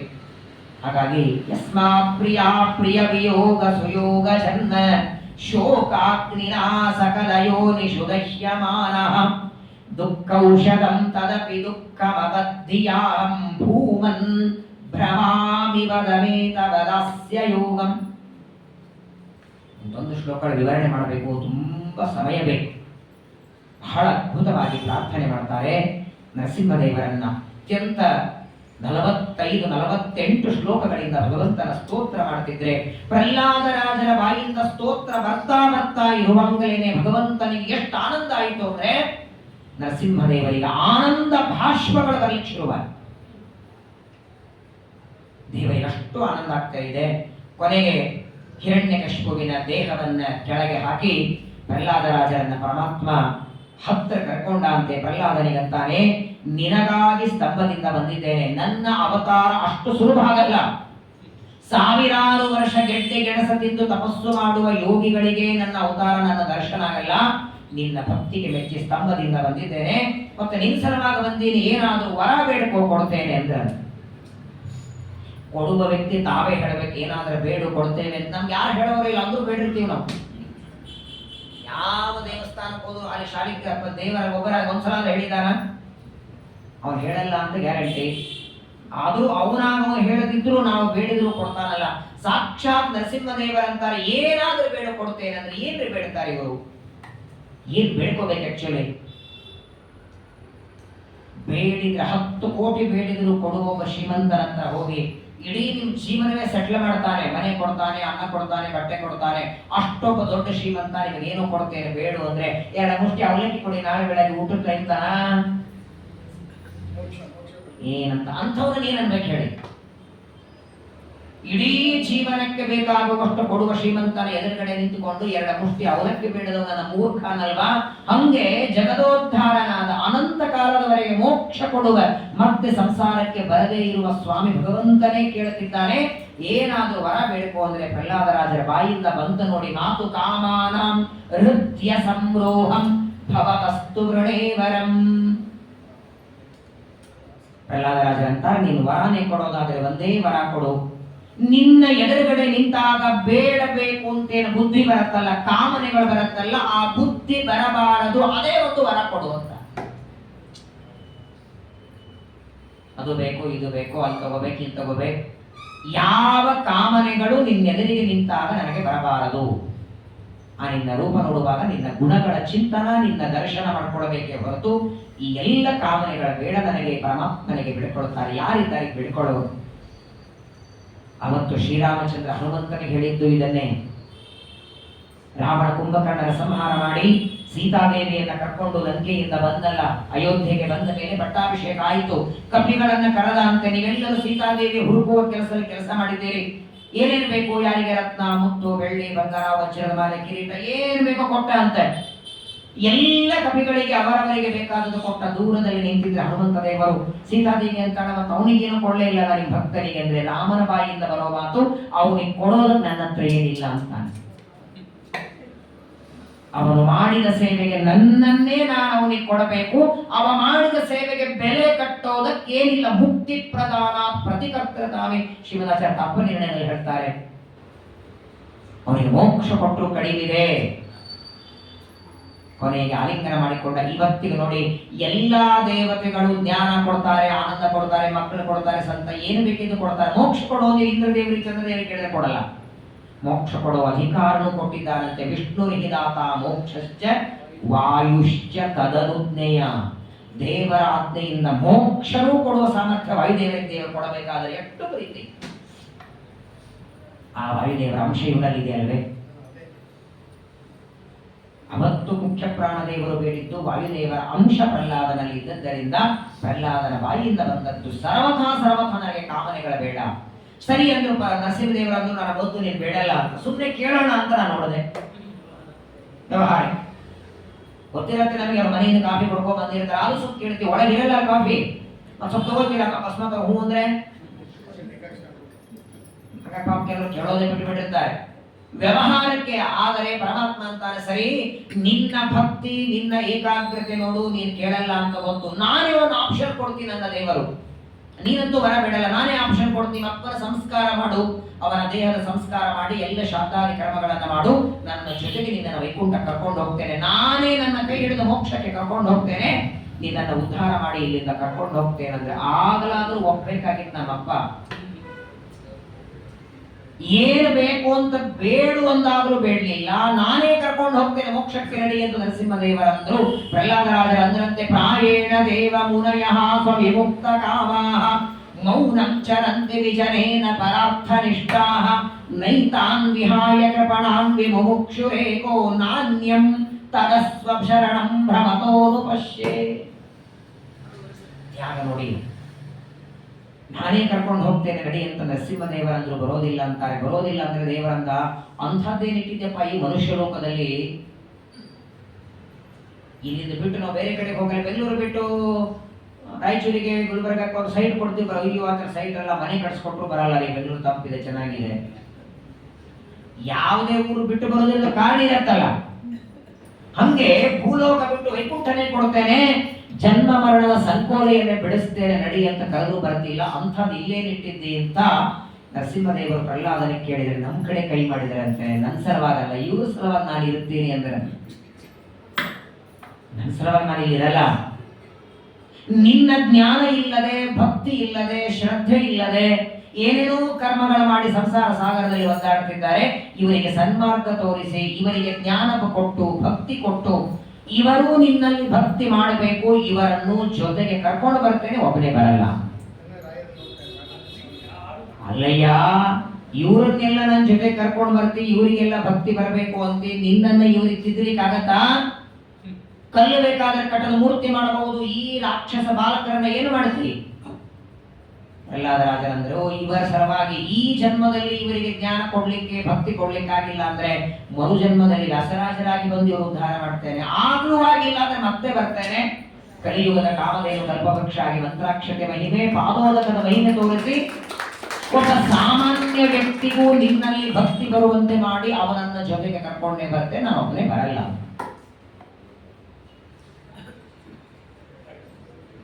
ನಾಳೆ ಬೆಳಗ್ಗೆ ಯಾರೋ ಊಟಕ್ಕೆ ಕರೆದಿರ್ತಾರೆ, ಅಯ್ಯೋ ನಮ್ಮ ಸಲುವಾಗಿ ಅವ್ರ ಮನೆಗೆ ಊಟಕ್ಕೆ ಹೋಗ್ಬೇಡಿ ಅಂತ ಬಿಡ್ತೀರಾ? ನಿಮ್ ಸಲುವಾಗಿ ಬಿಡ್ಬೇಕ್ರಿ, ಒಳ್ಳೆ ಒಳ್ಳೆ ಹೋಳಿಗೆ ಸ್ವೀಕರಣೆ ಹಾಕ್ತಾರೆ, ನಮಗಾಗಿ ಊಟ ಬಿಡ್ರಿ, ಒಂದು ಪಕ್ಕದಲ್ಲಿರೋ ಎಲೆ ಬಿಡ್ಲಿಕ್ಕೆ ರೆಡಿ ಇಲ್ಲ, ನಮಗಾಗಿ ಮೋಕ್ಷಕ್ಕೆ ಹೋಗೋದು ಬಿಟ್ರು ಪ್ರಹ್ಲಾದರಾಜರು. ತ್ಯಾಗ ಅಲ್ವಾ ಇದು? ಹಾಗಾಗಿ ಇವತ್ತು ಇಡೀ ಪ್ರಪಂಚದ, ಇಡೀ ಜಗತ್ತು ವರ್ಲ್ಡ್ ಟೂರ್ ಮಾಡ್ಕೊಂಡ್ ಬನ್ನಿ. ಮೂಲ ವೃಂದಾವನಗಳು ಯತಿಗಳ ಒಂದು ಕಡೆ ಇರುತ್ತಲ್ಲ, ಅವರ ಮೃತ್ತಿಕೆ ತಂದು ವೃಂದಾವನ ಮಾಡ್ತಾರೆ. ಇಡೀ ಜಗತ್ತಿನೊಳಗೆ ಒಂದೊಂದು ಊರಲ್ಲಿ 8-8, 10 ಮಠಗಳನ್ನ ಮಾಡಿ ಮೃತ್ತಿಕೆ ವೃಂದಾವನ ಮಾಡಿಸಿಕೊಂಡು ಮೆರೆಯುವ ಗುರುಗಳು ನಮ್ಮ ರಾಯರೊಬ್ಬರೇ. ಟೀಕಾರ ಮೃತ್ತಿಕಾ ವೃಂದಾವನ ಕೆಲವು ಕಡೆಗಿದೆ, ರಘುತ್ತಮರು ಕೆಲವು ಕಡೆಗಿದೆ, ಬಹಳ ಕಡೆಗೆ ಸತ್ಯಬೋಧರದು ಕೆಲವು ಕಡೆಗಿದೆ, ಕೆಲವರದು ಮೂಲ ವೃಂದಾವನ ಒಂದೇ ಕಡೆಗಿದೆ. ಒಂದೊಂದು ಊರಲ್ಲಿ, ಬೆಂಗಳೂರಲ್ಲಂತೂ 146 ಮಠಗಳಿವೆ.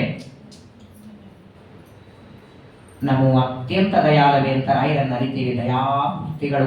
ಬರೇ ರಾಯರು ಮಂತ್ರಾಕ್ಷತೆ ಅಥವಾ ಪಾದೋದಕಲ್ಲ, ಅವರ ಗ್ರಂಥಗಳು ಓದಿ ನೋಡಿ ಒಬ್ಬ ಸಣ್ಣ ಬಾಲಕನಿಗೂ ಅರ್ಥ ಆಗಬೇಕು. ಟೀಕಾರಾಯರ ಒಂದು ಸುಧಾವಾಕ್ಯ, ಅದಕ್ಕೆ ನಮ್ಮ ರಾಯರ ಪರಿಮಳ. ಓದಿ ನೋಡಿ ನೀವು. ಪ್ರಹ್ಲಾದರಾಜರ ಈ ಮಾತು ಕೇಳಿ, ನನಗೋಸ್ಕರ ನಾನು ಭೂಮಿ ಮೇಲಿರಲ್ಲ, ನನ್ನ ನಂಬಿದ ಭಕ್ತರ ಉದ್ಧಾರಕ್ಕಾಗಿ ಇರ್ತೇನೆ ಅಂದಾಕ್ಷರ ದೇವರಿಗೆ ಇನ್ನೂ ಆನಂದ ಆಯ್ತ. ದೇವರು ಹೆಚ್ಚು ಪ್ರೀತಿ ಮಾಡೋದೇ ಸ್ವಾರ್ಥಿಗಳ ಮೇಲೆ ಮಾಡಲ್ಲ. ದೇವರು ನಿಸ್ವಾರ್ಥವಾಗಿ ಭಕ್ತರ ಉದ್ಧಾರಕ್ಕಾಗಿ ಪರಮಾತ್ಮ ಪ್ರಹ್ಲಾದರಾಜರ ಮೇಲೆ ಅನುಗ್ರಹ ಮಾಡುತ್ತಾನೆ. ಸರಿ, ನಿನ್ನ 3 ಜನ್ಮ ಮುಗಿಸಿ ನೀನು ಮಾಡುವ ಕಾರ್ಯಗಳೆಲ್ಲ ಮುಗಿಸ್ಕೊಂಡೆ ಬಾ, ನಿನಗೋಸ್ಕರ ಒಂದು ಸ್ಥಾನ ತೆಗೆದಿಟ್ಟಿರ್ತೇನೆ. ಇಷ್ಟು ಹೇಳಿ ಪ್ರಹ್ಲಾದರಾಜರಿಗಂತಾರೆ, ನಿಮ್ಮ ತಂದೆಯ ದೇಹದ ಸಂಸ್ಕಾರ ಮಾಡಿ ಶ್ರಾದ್ದಾದಿ ಕರ್ಮಗಳನ್ನು ಮಾಡು ಅಂದರೆ ಪ್ರಹ್ಲಾದರಾಜರು ಮಾಡೋದಿಲ್ಲ. ಅಂದ್ರೆ ಯಾಕೆ ಮಾಡೋದಿಲ್ಲ ಅಂದ್ರೆ, ನಮ್ಮಪ್ಪನ ಶ್ರಾದ್ದ ಇಲ್ಲ, ಅವನ ದೇಹಕ್ಕೆ ಸಂಸ್ಕಾರನೂ ಮಾಡಲ್ಲ. ಅವನು ಇನ್ಯಾವ ತಪ್ಪು ಮಾಡಿದ್ರು ನಮ್ಮ ತಂದೆ ಕ್ಷಮಾ ಮಾಡ್ತಿದ್ದೆ. ನಿಂದೆ, ಬ್ರಾಹ್ಮಣರ ನಿಂದೆ, ಆಚೆ ಗೋಗಳ ನಿಂದೆ, ವೇದಗಳ ನಿಂದೆ, ಎಲ್ಲದಕ್ಕಿಂತ ದೊಡ್ಡ ನಿನ್ನ ನಿಂದೆ. ನಿನ್ನನ್ನ ಬೈದು ನಿಂದೆ ಮಾಡಿದ ಅಪ್ಪನ ಶ್ರಾದ್ದ ನಾನು ಮಾಡಲ್ಲ ಅಂತಾರೆ. ಆ ದೇಹ ಅಮಂಗಲ, ಅದು ಅಪವಿತ್ರ. ಅದು ನರಸಿಂಹದೇವರಂತಾರೆ ಅಪವಿತ್ರ ಅಲ್ಲಯ್ಯ. ಅಕಸ್ಮಾತ್ತಾಗಿ ಯಾರಿಗೂ ಅಪವಿತ್ರ ಇದ್ರೆ ಪಾದೋದಕ ಪ್ರೋಕ್ಷಣೆ ಮಾಡಿ, ತೀರ್ಥ ಪ್ರೋಕ್ಷಣೆ ಮಾಡಿ ಪವಿತ್ರ ಮಾಡ್ತಾರೆ. ನಾನೇ ನನ್ನ ಊರಿನಿಂದ ಕೊಂದಿದ್ದೇನೆ, ಇದಕ್ಕಿಂತ ಪವಿತ್ರ ಇನ್ನೊಂದು ಬೇಕಾ? ಶಾಲಿಗ್ರಾಮದ ಪಕ್ಕದಲ್ಲಿ ಮರಣ ಬಂದ್ರೇನೆ ಮೋಕ್ಷಂತೆ. ಬ್ರಹ್ಮಜ್ಞಾನೇನವಾ ಮುಕ್ತಿ ಪ್ರಯಾಗ ಮರಣೇನವ ಅಥವಾ ಸ್ನಾನ ಮಾತ್ರೇಣ ಗೋಮತ್ಯಾಂ ಕೃಷ್ಣ ಸನ್ನಿಧೌ. ಸನ್ನಿಧಾನದಲ್ಲಿ ಸತ್ತರೆ ಮರಣ ಅಂತ. ಈಗ ದೇವರೇ ಊರಿನಿಂದ ಕೊಂದ್ರೆ ನಿನ್ನ ತಂದೆ ಶರೀರ ಅಪವಿತ್ರ ಅಲ್ಲ, ಅವಶ್ಯವಾಗಿ ಮಾಡು. ಅಲ್ಲಿ ಶ್ರಾದ್ದ ಕರ್ಮಗಳ ಬಗ್ಗೆ ಬರುತ್ತೆ. ಬಹಳ ಸುಂದರವಾಗಿ ಶ್ರಾದ್ದದ ಬಗ್ಗೆ ಯಾಕೆ ಮಾಡಬೇಕು, ಇಲ್ಲಿ ಕೊಡುವ ಪಿಂಡಗಳು ಹೇಗೆ ಅವರಿಗೆ ಹೋಗುತ್ತೆ, ಶ್ರಾದ್ದ ಮಾಡದಿದ್ದರೆ ದುರ್ಗತಿ ಅವರಿಗೆ ಮಾತ್ರ ಆಗುತ್ತೋ, ಇಲ್ಲಿದ್ದವರಿಗೆ ಏನಾದರೂ ಇದೆಯೋ? ಮಾಡಲಿಲ್ಲ ಹೋದ್ರೆ ಹೋಯ್ತು. ಶ್ರಾದ್ದಾದಿ ಕರ್ಮಗಳು ಮಾಡದಿದ್ರೆ ಯಾರ ಸಲುವಾಗಿ ಮಾಡಿಲ್ಲ ಅವರಿಗೆ ಮಾತ್ರವಲ್ಲ, ಇಲ್ಲಿದ್ದವರಿಗೆ ಅದು ಎಷ್ಟು ಪಡ್ಕೊಳ್ತದೆ? 21 ತಲೆಮಾರಿನವರೆಗೆ ಹುಚ್ಚೆ ಹುಡ್ತಾರಂತೆ. ಬಹಳ ಮಹತ್ವದ್ದು. ಆ ಶ್ರಾದ್ದ ಕರ್ಮಗಳನ್ನೆಲ್ಲ ಮಾಡುವಂತ ಪರಮಾತ್ಮ ಆಜ್ಞೆ ಮಾಡ್ತಾನೆ. ಮಾಡಿ ತಂದೆಯ ಶ್ರಾದ್ದಾದಿ ಕರ್ಮಗಳೆಲ್ಲ ಮಾಡ್ತಾರೆ. ಭೋಗೇನ ಪುಣ್ಯಂ, ನರಸಿಂಹದೇವರು ಮಾತನಾಡಿ, ಭೋಗೇನ ಪುಣ್ಯಂ ಕುಶಲೇನ ಪಾಪಂ ಕಲೇವರಂ ಕಾಲ ಜವೇನ ಹಿತ್ವ. ಜ್ಞಾನಿಗಳು ಸಂಪಾದನೆ ಮಾಡೋ ಪುಣ್ಯ 2 ಇರುತ್ತೆ, ಇಷ್ಟ ಪುಣ್ಯ, ಅನಿಷ್ಟ ಪುಣ್ಯ. ಅನಿಷ್ಟ ಪುಣ್ಯ ಅಂದ್ರೆ ಕೆಟ್ಟದ್ದು ಅಲ್ಲ, ಇನ್ನೊಬ್ಬರಿಗೆ ಕೊಡೋದಕ್ಕೇನೆ ಗಳಿಸಿರ್ತಾರೋ. ತಾವು ಭೋಗ ಮಾಡೋದಕ್ಕೆ ಬೇರೆ, ನಿನ್ನ ಪುಣ್ಯವನ್ನ ಭೋಗ ಮಾಡೋದಕ್ಕೆ ನಿನಗೆ ವೈಕುಂಠ ಲೋಕದಲ್ಲಿ ಮಾರ್ಗವನ್ನು ಕೊಡ್ತೇನೆ ಅಂತ ಹೇಳಿ ಕೊನೆಗೊಂದು ಮಾತು ಹೇಳ್ತಾರೆ. ನರಸಿಂಹದೇವರ ಅನುಗ್ರಹ ಮಾಡಿದರು, ಪಾದ ಪೂಜೆ ಮಾಡ್ತಾರೆ, ಪ್ರದಕ್ಷಿಣೆ ನಮಸ್ಕಾರ ಆಯಿತು. ಇನ್ನೇನು ದೇವರು ತನ್ನ ನರಸಿಂಹ ರೂಪವನ್ನ ಅದೃಶ್ಯ ಮಾಡಿ ಹೋಗುವಾಗ ಪ್ರಹ್ಲಾದನಿಗೆ ಒಂದು ಮಾತು ಹೇಳ್ತಾರೆ, ಯಯೇತತ್ಕೀರ್ತಯೇನ್ ಮಹ್ಯಂ ತ್ವಯಾಧೀತಮಿದಂ ನರಃ ತ್ವಾಂಚ ಮಾಂಚ ಸ್ಮರನ್ ಕಾಲೇ ಕರ್ಮಬಂಧಾತ್ ವಿಮುಚ್ಯತೆ. ಪ್ರಹ್ಲಾದ, ನಿನ್ನ ಉದ್ದೇಶಕವಾಗಿ ಸ್ತಂಭದಿಂದ ನಾನು ಅವತಾರ ಮಾಡಿ ಬಂದದ್ದು, ನಾನು ನಿನ್ನ ಮೇಲೆ ಅನುಗ್ರಹ ಮಾಡಿದ್ದು, ಈ ನರಸಿಂಹದೇವರ ಚರಿತ್ರೆಯನ್ನ ಯಾವ ವ್ಯಕ್ತಿ ಹೇಳ್ತಾನೆ, ಯಾವ ವ್ಯಕ್ತಿ ಶ್ರವಣ ಮಾಡ್ತಾನೆ, ಆ ವ್ಯಕ್ತಿ ಸಂಸಾರದ ಬಂಧನದಿಂದ ಮುಕ್ತನಾಗಿ ವೈಕುಂಠವನ್ನ ಪಡಿತಾನೆ. ಯಾರು ಹೇಳಿದ ಫಲಶ್ರುತಿ ಅಲ್ಲ ಇದು, ಸ್ವತಃ ನರಸಿಂಹದೇವರೇ ಈ ಚರಿತ್ರೆಯನ್ನ ಶ್ರವಣ ಮಾಡೋ ವ್ಯಕ್ತಿಗೆ ಫಲ ಬರ್ತದೆ ಅಂತ ಹೇಳಿ ಪ್ರಹ್ಲಾದರಾಜರಿಂದ ಪೂಜೆಯನ್ನ ಸ್ವೀಕಾರ ಮಾಡಿ ನರಸಿಂಹದೇವರು ಅದೃಶ್ಯರಾಗಿ ಹೋಗ್ತಾರೆ. ಅನಂತರದಲ್ಲಿ ಬಂದ ಬ್ರಹ್ಮಾದಿ ದೇವತೆಗಳಿಗೆಲ್ಲ ಪ್ರಹ್ಲಾದರು ಪೂಜೆ ಮಾಡ್ತಾರೆ. ಮನೆಗೆ ಒಬ್ಬರು ಯಾರೋ ಬಂದ್ರೇನೆ ದೊಡ್ಡ ಸೌಭಾಗ್ಯ. ಇಷ್ಟು ದೇವತೆಗಳೆಲ್ಲ ಬಂದಿದ್ದಾರೆ. ಎಲ್ಲ ದೇವತೆಗಳಿಗೆ ಪೂಜೆಯನ್ನ ಮಾಡಿ ನರಸಿಂಹದೇವರು ತ್ರಿಸಪ್ತಭಿಪಿತಾಪೂತ. ಯಾವಾಗಲೂ ನೋಡಿ, ನರಸಿಂಹದೇವರು ಅದೃಶ್ಯಾಗಿ ಹೋಗೋದಕ್ಕೆ ಮೊದಲು ವರ ಬೇಡು ಅಂದ್ರೆ ತನಗೋಸ್ಕರ ವರ ಅಂತೂ ಮೊದಲು ಬೇಡಲೇ ಇಲ್ಲ. ಆದರೂ ಏನಾದರೂ ಸರಿ, ಯಾವುದೇ ಮಕ್ಕಳಾಗಿರಲಿ, ಮೊದಲು ಶ್ರಾದ್ದ ಮಾಡು ಅಂದ್ರೆ ಮಾಡೋದಿಲ್ಲ ಅಂದವರು ಪ್ರಹ್ಲಾದರು, ಇನ್ನೇನು ವರ ಬೇಡ ಅಂತಂದವರು ಪರಮಾತ್ಮ ಇನ್ನ ತನ್ನ ನರಸಿಂಹ ರೂಪ ಅದೃಶ್ಯ ಮಾಡುವಾಗ ಆಗಂತಾರೆ ಒಂದು ವರ ಬೇಕು ಕೊಡು ಅಂದ್ರು. ಮೊದಲು ಬೇಡಲಿಲ್ಲ. ಯಾವ ವರಗಳನ್ನು ಬೇಡ ಅಂತಾರೆ. ಕೊನೆ ಏನ್ ಬೇಕು ಅಂದ್ರೆ ಏನಿದ್ರು ನಿಂದೆ ಮಾಡಿ ದೇವರನ್ನ ಬೈದ್ರು ತಂದೆನೇ ಅಲ್ವೇ, ತಂದೆಯನ್ನ ಉದ್ಧಾರ ಮಾಡೋನೆ ಪುನ್ನಾಮ ನರಕಾತ್ರಾಯತೆ ಇತಿ ಪುತ್ರ. ಮಗನನ್ನ ಪುತ್ರ ಅನ್ನೋದು ಯಾಕೆ? ಪ ಅಂದ್ರೆ ನರಕಗಳು, ತ್ರ ಅಂದ್ರೆ ಬಿಡುಗಡೆ ಮಾಡುವವ. ಏನಿದ್ರು ಮಗನ ಕರ್ತವ್ಯ ಅದು. ನನ್ನ ಸಲುವಾಗಿ ಅಲ್ಲದೆ ಇದು ನಮ್ಮ ಅಪ್ಪನ ಸಲುವಾಗಿ ಬೇಡ್ಕೊತೀನಿ ಅಂದ್ರೆ ಅವರು. ನನಗಾಗಿ ಯಾವ ವರ ಬೇಡ, ನಿನ್ನನ್ನ ಬೈದು ನಿಂದೆ ಮಾಡಿದ್ದಕ್ಕೆ ಅದೆಷ್ಟು ಘೋರ ನರಕ ನಮ್ಮ ಅಪ್ಪನಿಗೆ ಆಗಬೇಕು, ಒಂದೊಂದು ತಮಸ್ಸಾಗಬೇಕು ಅವನಿಗೆ. ಆದರೂ ನಮ್ಮ ಅಪ್ಪನಿಗೆ ಸದ್ಗತಿಯಾಗುವ ಹಾಗೆ ಮಾಡುವಂತಾರೆ. ನಿನ್ನ ಬೈದು ನಿಂದೆ ಮಾಡಿದ್ದಕ್ಕೆ ದುರ್ಗತಿ ನಮ್ಮ ಅಪ್ಪನಿಗೆ ಆಗೋದು ಬೇಡ ಅಂತ ಪ್ರಹ್ಲಾದರಾಜರಂದ್ರೆ ಪರಮಾತ್ಮ ನರಸಿಂಹದೇವರಂತಾರೆ, ನಿನ್ನಂತ ಮಗನಿಗೆ ಜನ್ಮ ಕೊಟ್ಟಿದ್ದಾನಲ್ಲಯ್ಯ, ಒಬ್ಬ ಸಾತ್ವಿಕನಾದ ವಿಷ್ಣು ಭಕ್ತನೇ ಮಗನಾಗಿ ಬಂದದ್ದಕ್ಕೆ ನಿಮ್ಮಪ್ಪನ 21 ಕುಲ ಉದ್ಧಾರ ಆಯ್ತಂತಾರೆ. ಯಾಕೆ ಮಕ್ಕಳನ್ನ ವಿದ್ಯಾಪೀಠಕ್ಕೆ ಹಾಕ್ರಿ ಅಂದ್ರೆ, ನಿಮ್ಮ ಒಬ್ಬ ಮಗ ಹೋಗಿ ಸುಧಾ ಪಂಡಿತ ಆಗಿ ಬಂದ ಅಂದ್ರೆ ತಂದೆ ಮತ್ತು ತಾಯಿ 21 ಕುಲ ಉದ್ಧಾರ ಮಾಡ್ತಾನಂತೆ. ಸಾತ್ವಿಕನಾದ ಸಜ್ಜನನಾದ ಒಬ್ಬ ಮಗ ಇದ್ರು ಸಾಕು. ತ್ರಿಸಪ್ತಭಿಪಿತಾಪೂತ ಪಿತೃಭಿಸ್ಸಹ ತೇನಃ. ಪರಮಾತ್ಮ ನರಸಿಂಹದೇವರ ಅನುಗ್ರಹ ಮಾಡಿ ಅಲ್ಲಿಂದ ಅದೃಶ್ಯಾಗ್ತಾರೆ. ಮುಂದೆ ಬ್ರಹ್ಮಾದಿ ದೇವತೆಗಳೆಲ್ಲರೂ ಪ್ರಹ್ಲಾದರಾಜರಿಂದ ಪೂಜೆಯನ್ನು ಸ್ವೀಕಾರ ಮಾಡಿ ಅವತ್ತಿನಿಂದ ಆ ಹಿರಣ್ಯಕಶಿಪುವಿನ ರಾಜ್ಯವನ್ನ ಪ್ರಹ್ಲಾದರಾಜನಿಗೆ ಕೊಡ್ತಾರೆ. ತಂದೆ ಯಾವ ರೀತಿಯಾಗಿ ಅತ್ಯಂತ ಭಯಂಕರವಾಗಿ ಪ್ರಜೆಗಳ ಮೇಲೆ ದೌರ್ಜನ್ಯ ಮಾಡುತ್ತಿದ್ದ ಅದೆಲ್ಲವನ್ನ ದೂರ ಮಾಡಿ ಅವತ್ತಿನಿಂದ ಪ್ರಜೆಗಳಲ್ಲಿ ಧರ್ಮ ಬರುವಂತೆ, ಎಲ್ಲ ಪ್ರಜೆಗಳು ಭಗವಂತನ ಸೇವೆ ಮಾಡುವಂತೆ ಅತ್ಯಂತ ವೈಭವದಿಂದ ಪ್ರಹ್ಲಾದರಾಜರು ರಾಜ್ಯವನ್ನ ಮಾಡಿ, ಆ ರಾಜ್ಯದಲ್ಲಿ ಭಗವಂತನ ಸೇವೆ, ಪ್ರಜೆಗಳ ಸೇವೆ, ಪರಮಾತ್ಮನ ಸೇವೆ ಅಂತ ರಾಜ್ಯವನ್ನ ಮಾಡಿ ತಮ್ಮ ಪ್ರಹ್ಲಾದರಾಜರ ಜನ್ಮವನ್ನು ಮುಗಿಸಿ ಮುಂದೆ ಮತ್ತೆ ವ್ಯಾಸರಾಜರಾಗಿ ಬರ್ತಾರೆ. ಕಲಿಯುಗದಲ್ಲಿ ರಾಘವೇಂದ್ರ ಸ್ವಾಮಿಗಳಾಗಿ 3 ಬಾರಿ ಅವತಾರ ಮಾಡಿ ಯಾವ ಕೆಲಸಕ್ಕೆ ದೇವರು ಕಳಿಸಿದ್ದ ಆ ಕಾರ್ಯವನ್ನ ಮುಗಿಸಿ ದೇವರು ಹೇಳಿದಂತೆ ಎಲ್ಲರಿಗೆ ಜ್ಞಾನ ಭಕ್ತಿಯನ್ನು ಕೊಟ್ಟು ಗ್ರಂಥಗಳನ್ನು ಬರೆದು ಮತ್ತೆ ಪರಮಾತ್ಮನ ತಮ್ಮ ಮೂಲ ಸ್ಥಾನವನ್ನ ಜಯ ವಿಜಯರ ದಿವ್ಯ ಸ್ಥಾನ ಅದು ತಂದೆಗೆ ಹಿರಣ್ಯಕಶಿಪುವಿಗೆ ಸಿಕ್ಕರೆ ಪರಮಾತ್ಮ ಅವರಿಗೆ ದಿವ್ಯವಾದಂತಹ ಮೋಕ್ಷವನ್ನ ಕೊಟ್ಟು ಅನುಗ್ರಹವನ್ನ ಮಾಡ್ತಾನೆ. ಇಂತಹ ಸರ್ವೋತ್ತಮನಾದ ಸರ್ವಜ್ಞನಾದ ಭಕ್ತವತ್ಸಲರಾದ ನರಸಿಂಹದೇವರ ಚರಿತ್ರೆಯನ್ನ ಶುಕಾಚಾರ್ಯರು ಪರೀಕ್ಷಿತನಿಗೆ ನಿರೂಪಣೆಯನ್ನು ಮಾಡ್ತಾರೆ. ಏನು ಹೇಳಿಲ್ಲ, 1 ಗಂಟೆ 20 ನಿಮಿಷ ಆಯಿತು. ಇನ್ನು ಪ್ರಹ್ಲಾದರಾಜರ ಸ್ತೋತ್ರದ ವರ್ಣನೆ ಮಾಡಿದ್ರೆ ಅಥವಾ ದೇವತೆಗಳ ಸ್ತೋತ್ರ ವರ್ಣನೆ ಮಾಡಿದ್ರೆ 10 ಗಂಟೆಗೆ ಮನೆಗೆ ಹೋಗ್ತಿದ್ರಿ. ಇವತ್ತು ನರಸಿಂಹದೇವರ ಚರಿತ್ರೆ ಪರಮಾದ್ಭುತವಾದದ್ದು. ಅದೆಷ್ಟು ಅದ್ಭುತ ಅಂದ್ರೆ, ನರಸಿಂಹದೇವರ ಅವತಾರ ಮಾಡಿದ್ದು ಕೃತಯುಗದಲ್ಲಿ. ಕೃತ, ತ್ರೇತ, ದ್ವಾಪರ ಮುಗಿದು ಕಲಿಯುಗ ನಡೆದಿದೆ. ಇವತ್ತಿಗೂ ನರಸಿಂಹದೇವರ ಚರಿತ್ರೆಯನ್ನ ಪಾಠವನ್ನ, ಪ್ರವಚನವನ್ನ ಅಥವಾ ಶ್ರವಣ ಮಾಡಿದವರಿಗೆ ಇಂದಿಗೂ ಫಲ ಕೊಡ್ತಾರೆ ನರಸಿಂಹದೇವರು. ನಿಮ್ಮೆಲ್ಲರಿಗೂ ನರಸಿಂಹದೇವರ ಈ ಚರಿತ್ರೆಯಿಂದ ಆಗಿರಬಹುದು. ನನ್ನ ವೈಯಕ್ತಿಕ ಒಂದು ಅನುಭವ ಹೇಳ್ತೇನೆ, ನಾನು ಅನುಭವಿಸಿದ್ದು. ಏನಾದರೂ ದೇವರ ಉಪಕಾರ ಸ್ಮರಣೆ ಮಾಡಲೇಬೇಕಲ್ಲ. ನನ್ನ ಮದುವೆಯಾದ ಮೇಲೆ 2 ವರ್ಷ ಮಕ್ಕಳಾಗಿರಲಿಲ್ಲ. 2ನೇ ವರ್ಷಕ್ಕೆ ನನ್ನ ಹೆಂಡತಿ ಗರ್ಭಿಣಿಯಾದ್ದು. 7ನೇ ತಿಂಗಳಿಗೆ, ಸಾಮಾನ್ಯವಾಗಿ 9ನೇ ತಿಂಗಳಿಗೆ ಮಗು ಹುಟ್ಟಬೇಕಾದ್ರೆ 7ನೇ ತಿಂಗಳಿಗೆ 2-2.5 kg ಅಷ್ಟು ಮಗು ಇರಬೇಕು. 7ನೇ ತಿಂಗಳಿಗೆ ಹೋಗಿ ಸ್ಕ್ಯಾನ್ ಮಾಡಿದರೆ 200 ಗ್ರಾಮ ಬೆಳೆದಿತ್ತು ಮಗು. 200 ಗ್ರಾಮ ಮಗು ಬೆಳೆದಿದೆ. ಯಾವ ಅವಯವ ಬಂದಿಲ್ಲ, ಹಾರ್ಟ್ ವೀಕ್ ಇದೆ. ಅದು ಹುಟ್ಟಿದರೆ ಮುಂದೆ ಇಡೀ ಆಯುಷ್ಯ ಅದರ ಸೇವೆ ಮಾಡ್ಕೋಬೇಕಾಗತ್ತೆ. ಅದನ್ನು ತೆಗೆಸ್ಬಿಡಿ ಅಂತ ನಮ್ಮ ಮನೆಯವರು ಒಬ್ಬರೇ ಹೋಗಿದ್ರು ಹಾಸ್ಪಿಟ್ಲಿಗೆ. ನಾನು ಪ್ರವಚನಕ್ಕೆ ಹೋಗಿ ಬಂದೆ. ಬಂದ ಮೇಲೆ ಅಳತಾ ಏನಾಯ್ತು ಅಂತ ಹೀಗೆಲ್ಲ ಡಾಕ್ಟರ್ ಹೇಳಿದ್ದಾರೆ. ಹೋಗ್ತೀವಿ ಬೇಡ ಅಂದೆ. ಈ ಡಾಕ್ಟರ್ಗಳು ಒಳಗಿದ್ದ ನೋಡಿ ಅವ್ರ ಮೇಲೆ ನಮ್ಮ ಅಪ್ಪೊಬ್ಬರು ಇದ್ದಾರಲ್ಲ, ಎಲ್ಲಿವರೆಗೆ ದೇವರ ಮೇಲೆ ವಿಶ್ವಾಸ ಇರುತ್ತೆ ನಾವು ಡಾಕ್ಟರ್ಗಳಿಗೆ ಹೆದರೋದು ಬೇಡ. ಅವ್ರು ಪಾಪ ಡೇಟು ಕೊಟ್ಬಿಟ್ಟಿದ್ರು, ಇಂಥ ದಿನ ಬನ್ನಿ ನಾನು ಅಬೌಟ್ ಮಾಡ್ತೇನೆ. ತಕ್ಷಣದಲ್ಲಿ ಸ್ವಾಮಿಗಳಿಗೆ ಪ್ರಾರ್ಥನೆಯನ್ನ ಮಾಡಿಕೊಂಡಾಗ ತರಿಸ್ಬೇಡ ಅಂದ್ರು. ನಿನ್ನ ಹೆಂಡತಿಯನ್ನು ಕೂಡಿಸ್ಕೊಂಡು ಈ ಸಪ್ತಮ ಸ್ಕಂದ ಸಂಸ್ಕೃತ ಶ್ಲೋಕ 41 ದಿನ ಪಾರಾಯಣ ಮಾಡು, ಪ್ರವಚನ ಬೇಡ.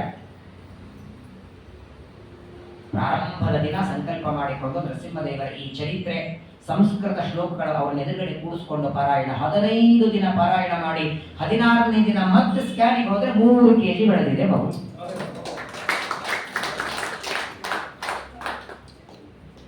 ಇವಾಗ ಊರಲ್ಲಿ ಇಲ್ಲ, ಅದನ್ನ ಮಗಳ ತಂದು ತೋರಿಸ್ತಿದ್ದೆ ನಿಮಗೆ. ಯಾರು ನೋಡಿರ್ಬೋದು ನಮ್ಮ ಮಗಳಿಗೆ ಈಗ 4ನೇ ಸ್ಟ್ಯಾಂಡರ್ಡ್, ಇಷ್ಟು ಬುದ್ಧಿವಂತರಿದ್ದಾಳೆ. ಯಾವುದೇ ಸ್ಕೂಲಿಗೆ ಸೇರಿಸಿದ್ರೆ ಆ ಸ್ಕೂಲಿಂದ ನಾವು ಬೇಡಪ್ಪ ನಾವು ಬೇರೆ ಸ್ಕೂಲಿಗೆ ತೆಗೆದ್ಬೇಕು ಹಾಕ್ತೀವಿ, ನಮ್ಮ ಮಗಳು ಟಿ ಸಿ ಕೊಡಿ ಅಂದ್ರೆ ಆ ಸ್ಕೂಲ್ ಅವ್ರು ಅಂತ ನೀವು ತಿಂಗಳ ವರ್ಷಕ್ಕೆ ಡೊನೇಷನ್ ಕೊಡದೇ ಇದ್ರ ಪರವಾಗಿಲ್ಲ ನಿಮ್ಮ ಮಗಳು ಟಿ ಸಿ ಕೊಡಲ್ಲ ಅಂತ. ನಿಮ್ಮ ಮಗಳು ತಾವು ಓದೋದಲ್ಲದೆ ಸುತ್ತಮುತ್ತ ವಿದ್ಯಾರ್ಥಿಗಳಿಗೆಲ್ಲ ಕೂತು ಓದಿಸ್ತಾಳೋ. ಇದೇ ಸ್ಕೂಲಲ್ಲಿ 10ನೇ ಆಗ್ಬೇಕು ಅವಳು. ಒಂದು ಬಾರಿ ಹೇಳಿದ್ದನ್ನು ನೆನೆಸ್ಕೋತಾಳೆ, ನೆನಪಿರ್ತದೆ. ಹೇಳೋಕೆ ತಾತ್ಪರ್ಯ ದೇವರ ಅನುಗ್ರಹ ಕೃತತ್ರೇತ ದ್ವಾಪರದಲ್ಲೆಲ್ಲ ಕಲಿಯುವುದರಲ್ಲಿ ಅದು ನಮ್ಮಂತ ಅತ್ಯಲ್ಪ ಸಣ್ಣ ಮಾನವರ ಮೇಲೂ ಭಗವಂತ ಅನುಗ್ರಹವನ್ನು ಮಾಡುತ್ತಾನೆ. ಅವರ ಕಾರುಣ್ಯ ಇವತ್ತಿಗೂ ನಮ್ಮ ಮೇಲೆ ದೇವರು ತೋರಿಸ್ತಾನೆ ಅನ್ನೋದನ್ನ ಎರಡೂ ಮಕ್ಕಳ ಸಂದರ್ಭದಲ್ಲಿ ಮಗಳ ವಿಷಯದಲ್ಲೂ ಹಾಗೆ ಆಯಿತು, ಮಗನ ವಿಷಯದಲ್ಲೂ ಹಾಗೆ. ದೊಡ್ಡ ಗಂಡ ಅಂತ ನನ್ನ ಮಗನಿಗೆ 2 ಬಾರಿ ಆಪರೇಷನ್ ಆಗಿ ಅದು ಬದುಕೋದೇ ಇಲ್ಲ. ಕೇವಲ ಸತ್ಯಾತ್ಮನ ಮಂತ್ರಾಕ್ಷತೆ ರಾಮದೇವರ ಗಂಧ ಒಂದೇ ಮಾತಂದ್ರು, ನೀನ್ ಪ್ರವಚನ ಮಾಡ್ತಿದ್ದೀನಿ, ನಿನ್ನ ನಂತರ ಪ್ರವಚನ ಮಾಡಿ ಬೇಡವಾ, ಅವನು ಬರ್ತಾನೆ ಹೊರಗೆ. ದೇವರ ಅನುಗ್ರಹದಿಂದ ಇವತ್ತೆರಡೂ ಮಕ್ಕಳು ಸುಖವಾಗಿ ಆರೋಗ್ಯವಾಗಿದ್ದಾರೆ. ಭಗವಂತನ ಕಾರುಣ್ಯ ಅನಂತ ಉಪಕಾರ. ಕೊನೆ ಪಕ್ಷ ಅವರ ಮಾಡಿದ ಉಪಕಾರಕ್ಕೆ ತಿರುಗಿ ಮಾಡೋದು ಬೇಡ, ನೆನೆಸ್ಕೊಳ್ಬೇಕಲ್ಲ. ಅಂತಹ ನರಸಿಂಹದೇವರ ಪರಮ ದಿವ್ಯವಾದ ಚರಿತ್ರೆ, ಅವರ ವಿಶೇಷವಾದಂತಹ ಈ ಚರಿತ್ರೆಯನ್ನ ಚೈತ್ರ ಮಾಸದ ಈ ಸಂದರ್ಭದಲ್ಲಿ 7-8 ದಿನಗಳಿಂದ ಶ್ರವಣ ಮಾಡಿದ್ದೇವೆ. ಅದರಲ್ಲೂ ಸಪ್ತಮ ಸ್ಕಂದವನ್ನು 4 ದಿನದಲ್ಲಿ, ಇದು ಫಸ್ಟ್ ಟೈಮ್ ನಾನು ಹೇಳಿದ್ದು. ಸಪ್ತಮ ಸ್ಕಂದ ಭಾಗವತ 4 ದಿನದಲ್ಲಿ ಮುಗಿಸಿದ್ದು, ಬಹಳ ಸಂಕ್ಷೇಪದಲ್ಲಿ. ಇನ್ನೊಮ್ಮೆ ಮತ್ತೆ ಯಾವಾಗಾದರೂ ವಿಸ್ತಾರವಾಗಿ ಪ್ರಹ್ಲಾದರಾಜರ ಸ್ತೋತ್ರವನ್ನೇ ಒಂದು 8-10 ದಿನಗಳವರೆಗೆ ಶ್ರವಣ ಮಾಡೋಣ. ಅಂತಹ ಪ್ರಹ್ಲಾದರಾಜರ ಮೇಲೆ ಅನುಗ್ರಹ ಮಾಡಿ ಸ್ತಂಭದಿಂದ ಅವತಾರ ಮಾಡಿದ ನರಸಿಂಹದೇವರು ನಮ್ಮ ನಿಮ್ಮ ಮೇಲೆ ಅನುಗ್ರಹವನ್ನು ಮಾಡಿ ನಮ್ಮ ಯೋಗ್ಯತೆ, ನಮ್ಮದೇನು ಪ್ರಹ್ಲಾದರಾಜರ ಶ್ರೋಡಿ ಯೋಗ್ಯತೆ ಅಲ್ಲ, ನಮ್ಮ ಯೋಗ್ಯತೆಗೆ ತಕ್ಕಂತೆ ಜ್ಞಾನ ಭಕ್ತಿಯನ್ನು ಕೊಡಲಿ, ವಿಶ್ವಾಸ ಕೊಡಲಿ, ನಂಬಿಕೆ ಕೊಡಲಿ, ಸ್ಥಿರವಾದ ಬುದ್ಧಿ ಕೊಡಲಿ. ಈ ಚಂಚಲತೆ ಮಾಡೋಣವೋ ಬೇಡವೋ, ಮಾಡಿದ್ರೆ ಒಳ್ಳೆಯದು ಬಿಟ್ಟರೆ ಒಳ್ಳೆಯದು, ಈ ತರಹದ ಚಂಚಲತೆಯನ್ನು ದೂರ ಮಾಡಿ ನಮ್ಮ ಸಾಧನೆಗೆ ಬರುವ ವಿಘ್ನಗಳನ್ನು, ಅಡ್ಡಿಗಳನ್ನು ನರಸಿಂಹದೇವರು ದೂರ ಮಾಡಿ ಅನುಗ್ರಹವನ್ನು ಮಾಡಲಿ ಅಂತ ನರಸಿಂಹದೇವರ ಪಾದಗಳಲ್ಲಿ ಸಮರ್ಪಣೆಯನ್ನು ಮಾಡ್ತಾ 3 ಸ್ಕಂದಗಳ ಪ್ರವಚನ 5, 6, 7 ಈ 8-10 ದಿನಗಳಿಂದ ನಡೆದ 3 ಸ್ಕಂದಗಳ ಪ್ರವಚನವನ್ನು ಅಂತರ್ಯಾಮಿಯಾಗಿ ಒಳಗಿದ್ದು ನುಡಿಸಿದ, ಅವನೇ ನುಡಿಸಿದ 2 ಮಾತುಗಳನ್ನು ಅವನಿಗೆ ಸಮರ್ಪಣೆಯನ್ನು ಮಾಡ್ತಾ ಈ ಒಂದು ಸಂವತ್ಸರ ಜ್ಞಾನ ಸತ್ರಕ್ಕೆ ತಮ್ಮ ವಿಶೇಷವಾದ ಕೊಡುಗೆಯನ್ನು ಕೊಟ್ಟು ಸಂಕಲ್ಪವನ್ನು ಮಾಡಿ ನಮ್ಮ ಸರ್ವೋತ್ತಮರಾವರು, ಕೇಶವ ಮುಕ್ತಿಗಳು, ನಮ್ಮ ಗೋರಧನವರು, ಇನ್ನೊಬ್ರು ಯಾರ ಹೆಸರು ಗೊತ್ತಿಲ್ಲ, ಅದು ಬಿಟ್ಟು ಇನ್ಯಾರ್ಯಾರು ಈ ಭಾಗವತಕ್ಕೆ ಪ್ರೋತ್ಸಾಹ ಮಾಡಿ ಇದನ್ನು ಹೇಳಿಸ್ಬೇಕು, ಒಂದು ವರ್ಷದವರೆಗೆ ನಡೀಲಿ ಅಂತ ಅವರ ಕುಟುಂಬಕ್ಕೂ ನರಸಿಂಹದೇವರ ಅನುಗ್ರಹವಾಗಲಿ, ಅವರಿಗೂ ಅವರ ಕುಟುಂಬಕ್ಕೂ ಹಾಗೂ ಶ್ರವಣ ಮಾಡಿದ ನಿಮ್ಮೆಲ್ಲರಿಗೂ ನರಸಿಂಹದೇವರ ಅನುಗ್ರಹವಾಗಲಿ. ಸ್ಥಿರವಾದ ಬುದ್ಧಿ, ಮನಸ್ಸಿನ ಚಾಂಚಲತೆ ದೂರ ಮಾಡಿ, ರೋಗ ದಾರಿದ್ರ್ಯ ಕಷ್ಟಗಳ ದೂರ ಮಾಡಿ, ಬಾಂಬೆ ವೆಂಕಟರಾಯ ಅವರೆಲ್ಲರಿಗೂ ನರಸಿಂಹದೇವರ ಅನುಗ್ರಹವಾಗಲಿ ಅಂತ ಪ್ರಾರ್ಥನೆ ಮಾಡ್ತಾ, ನಾಳೆ ಬರುವ ಇವತ್ತಿಗೆ ಸರಿಯಾಗಿ 8 ದಿನ, ಮುಂದಿನ ಭಾನುವಾರದಿಂದ ನಮ್ಮ ಮನೆಯಲ್ಲಿ ನರಸಿಂಹದೇವರ ಒಂದು ಉತ್ಸವ ಇರ್ತದೆ. ಸಪ್ತಮಿಯಿಂದ ತ್ರಯೋದಶಿಯವರೆಗೆ ಸ್ವಾಮಿಗಳ ದೇವರ ಅನುಗ್ರಹದಿಂದ ಸುಮಾರು ಒಂದು 50-55 ಶಾಲಿಗ್ರಾಮ ಇದೆ, ದೊಡ್ಡ ಸೌಂದೂತ್ರ ಇದೆ, ಒಂದು 18-20 ಪ್ರತಿಮೆಗಳಿದೆ, ಒಂದು ಸತ್ಯಾತ್ಮ ಮಂಟಪ ಇದ್ದಂಗೆ ಇದೆ. ಸ್ವಾಮಿಗಳು ಒಂದೆರಡು ಸಲ ನಮ್ಮ ದೇವರನ್ನು ನೋಡಿ ಹೋಗಿದ್ದಾರೆ. ಆ ನರಸಿಂಹದೇವರ ಉತ್ಸವ, ಆ ಸಂದರ್ಭದಲ್ಲಿ ನಿಮ್ಮೆಲ್ಲರ ಸಲುವಾಗಿ ನರಸಿಂಹದೇವರಲ್ಲಿ ಪ್ರಾರ್ಥನೆಯನ್ನು ಮಾಡಿ ನಿಮಗೆ ನಿಮ್ಮ ಕುಟುಂಬಕ್ಕೆ ದೀರ್ಘವಾದ ಆಯುಷ್ಯ ಆರೋಗ್ಯವನ್ನು ಕೊಡಲಿ. ಈ ತರಹದ ದುರ್ಘಟನೆ ಯಾವಾಗ ಏನಾಗುತ್ತೆ ಗೊತ್ತಿಲ್ಲ. ಸಹಜವಾಗಿ ಹೊಸದಾಗಿ ಮದುವೆ ಮಾಡಿಕೊಂಡು ಓಡಾಡಿಕೊಂಡು ಬರೋಣ ಅಂತ ಹೋದವರೆಲ್ಲ ಹೆಣಾಗಿ ಬಂದರು. 5 ದಿನ ಆಗಿರಲಿಲ್ಲ. ಆ ತರಹದ ಯಾವ ರೀತಿಯಿಂದ ಎಲ್ಲಿಂದ ಆಪತ್ತು ಏನ್ ಬರ್ತದೆ ಗೊತ್ತಿಲ್ಲ. ನರಸಿಂಹದೇವರು ಎಲ್ಲ ದಿಕ್ಕುಗಳಿಂದ ನಮಗೆ ಬರುವ ಆಪತ್ತುಗಳನ್ನು ನರಸಿಂಹದೇವರು ದೂರ ಮಾಡಿ ಎಷ್ಟು ದಿನ ಬದುಕ್ತೇವೆ, ಆಯುಷ್ಯದ ಕೊನೆಗಳಿಗೆ ಪೂರ್ಣ ಆಯುಷ್ಯ ಮುಗಿದು ಇನ್ನೇನು ದೇಹ ಬಿಡ್ತೇವೆ ಅಲ್ಲಿಯವರೆಗೂ ನಮ್ಮ ಬಾಯಿಯಿಂದ ನಾಮಸ್ಮರಣೆ ನಿಲ್ಲದಿರೋ ಹಾಗೆ, ನಮ್ಮ ಕಿವಿಯಿಂದ ಭಾಗವತಾದಿ ಗ್ರಂಥಗಳ ಶ್ರವಣ ನಿಲ್ಲದೆ ಇರೋ ಹಾಗೆ ಸತತವಾಗಿ ಈ ಜ್ಞಾನ ಯಜ್ಞ ನಡೆಯುವಂತೆ ನರಸಿಂಹದೇವರು ಅನುಗ್ರಹವನ್ನ ಮಾಡಲಿ ಅಂತ ಪ್ರಾರ್ಥನೆಯನ್ನ ಮಾಡಿ 3 ಸ್ಕಂದಗಳನ್ನು ಇಲ್ಲಿಗೆ ಸಮಾಪ್ತಿ ಮಾಡಿ, ಮುಂದೆ ವೈಶಾಖ ಮಾಸದಲ್ಲಿ 1 ತಿಂಗಳು ಪ್ರವಚನ ಇರೋದಿಲ್ಲ. 1 ತಿಂಗಳಲ್ಲಿ ಒಂದು 15 ದಿನ ನಾನೇ ಊರಲ್ಲಿರಲ್ಲ, ಆಮೇಲೆ 15 ದಿನದಲ್ಲಿ ಟೈಮ್ ಇಲ್ಲ. ಮುಂದೆ ಜ್ಯೇಷ್ಠ ಮಾಸದಲ್ಲಿ ಒಂದು 5 ದಿನದ ಸಮಯ ಇದೆ. ಆಗ 8ನೇ ಸ್ಕಂದದ ಭಾಗವತವನ್ನ ಶ್ರವಣ ಮಾಡೋಣ. ಹರಿವಾಯು ಗುರುಗಳ ಅನುಗ್ರಹದಿಂದ ಭಾಗವತ ಮಂಗಳ ನೈಮಿಷಾರಣ್ಯದಲ್ಲಿ ಮಾಡೋದು ಅಂತ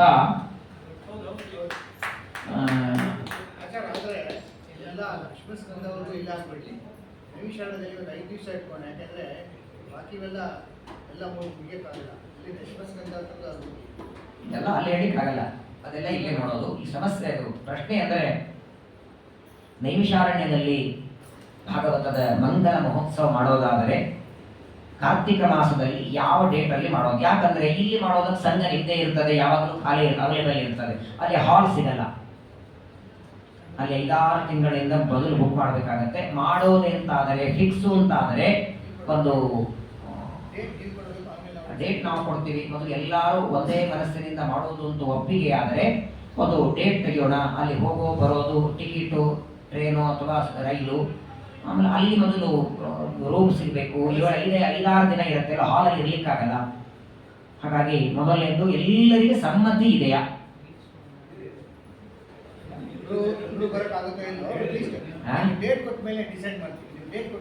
ಸರಿ, ಚರ್ಚೆ ಮಾಡಿಬಿಟ್ಟು ಅದಕ್ಕೆ ಹೇಳೋದು.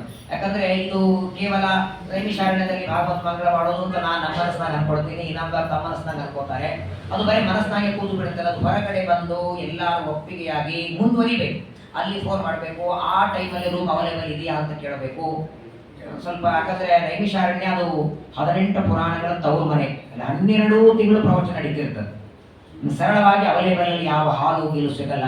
ಅದಕ್ಕೆ ಸ್ವಲ್ಪ ಸೀರಿಯಸ್ ಆಗಿ ನೀವೆಲ್ಲರೂ ವಿಚಾರ ಮಾಡಿ ಡೇಟ್ ಅಂತ ನಾನು ಕೊಡ್ತೀನಿ. ಹೋಗೋಣ ಅಂತ ಆದರೆ ಅವಶ್ಯವಾಗಿ ಎಲ್ಲರೂ ಬನ್ನಿ. ಯಾರಿಗೆ ಸಾಧ್ಯ ಇದೆ ಫ್ಲೈಟಿಗೆ ಬನ್ನಿ, ಇಲ್ಲ ಅಂದ್ರೆ ಟ್ರೈನ್ ಇದೆ. ಒಂದಿಷ್ಟು ಅವಲಕ್ಕಿ ಗಿವಲಕ್ಕಿ ತಗೊಂಡು 2 ದಿನ ಟ್ರೈನಿಗೆ ಬನ್ನಿ. ಡೈರೆಕ್ಟ್ ಲಕ್ನೋ ಟ್ರೈನ್ ಇದೆ. ಲಕ್ನೋದಿಂದ 1-1.5 ಗಂಟೆ. ಹಾಗಾಗಿ ಟ್ರೈನಿಗೂ ಬರಬಹುದು. ಟ್ರೈನ್ ಲಕ್ನೋಗೆ ಇದೆಯಲ್ಲ, ಲಕ್ನೋಗೆ ಹೋಗ್ಬೇಕು. ಲಕ್ನೋದಿಂದಲೇ ಫ್ಲೈಟಿಗೆ ಹೋದಾದ್ರು ಲಕ್ನೋಗೆ ಹೋಗ್ಬೇಕು. ಡೈರೆಕ್ಟ್ ನೈಮಿಷಾರಣ್ಯ ಫ್ಲೈಟ್ ಇಲ್ಲ, ಲಕ್ನೋಗೆ ಹೋಗ್ಬೇಕು. ಟ್ರೈನಿಗಾದರೂ ಫ್ಲೈಟಿಗಾದರೂ. ಫ್ಲೈಟಿಗೆ ಹೋದರೆ 10-15 ಸಾವಿರದಲ್ಲಿ ಕೆಲಸ ಆಗುತ್ತೆ. ಟ್ರೈನಿಗೆ ಹೋದ್ರೆ 10 ಸಾವಿರಲ್ಲೇ ಆಗುತ್ತೆ. ನೋಡಿ, ಆಯುಷ್ಯದಲ್ಲಿ ದೊಡ್ಡ 12 ತಿಂಗಳ ಭಾಗವತ ಕೇಳಿ ಆ ಭಾಗವತದ ತವರು ಮನೆ. ನೀವೇನು ನಿಮ್ಮ ತವರು ಮನೆಗೆ ಹೋಗ್ಲಿಕ್ಕೆ ಆನಂದ ಆಗುತ್ತಲ್ಲ, ಹಂಗೆ 12 ಸ್ಕಂದದ ಒಂದು ತವರು ಮನೆ ಅಂತಹ ಭಾಗವತದ ತವರು ಮನೆಯಾದಂತಹ ನೈಮಿಷಾರಣ್ಯದಲ್ಲಿ ಮಂಗಳ ಮಾಡೋಣ. ದೇವರಲ್ಲಿ ಪ್ರಾರ್ಥನೆಯನ್ನು ಮಾಡೋಣ.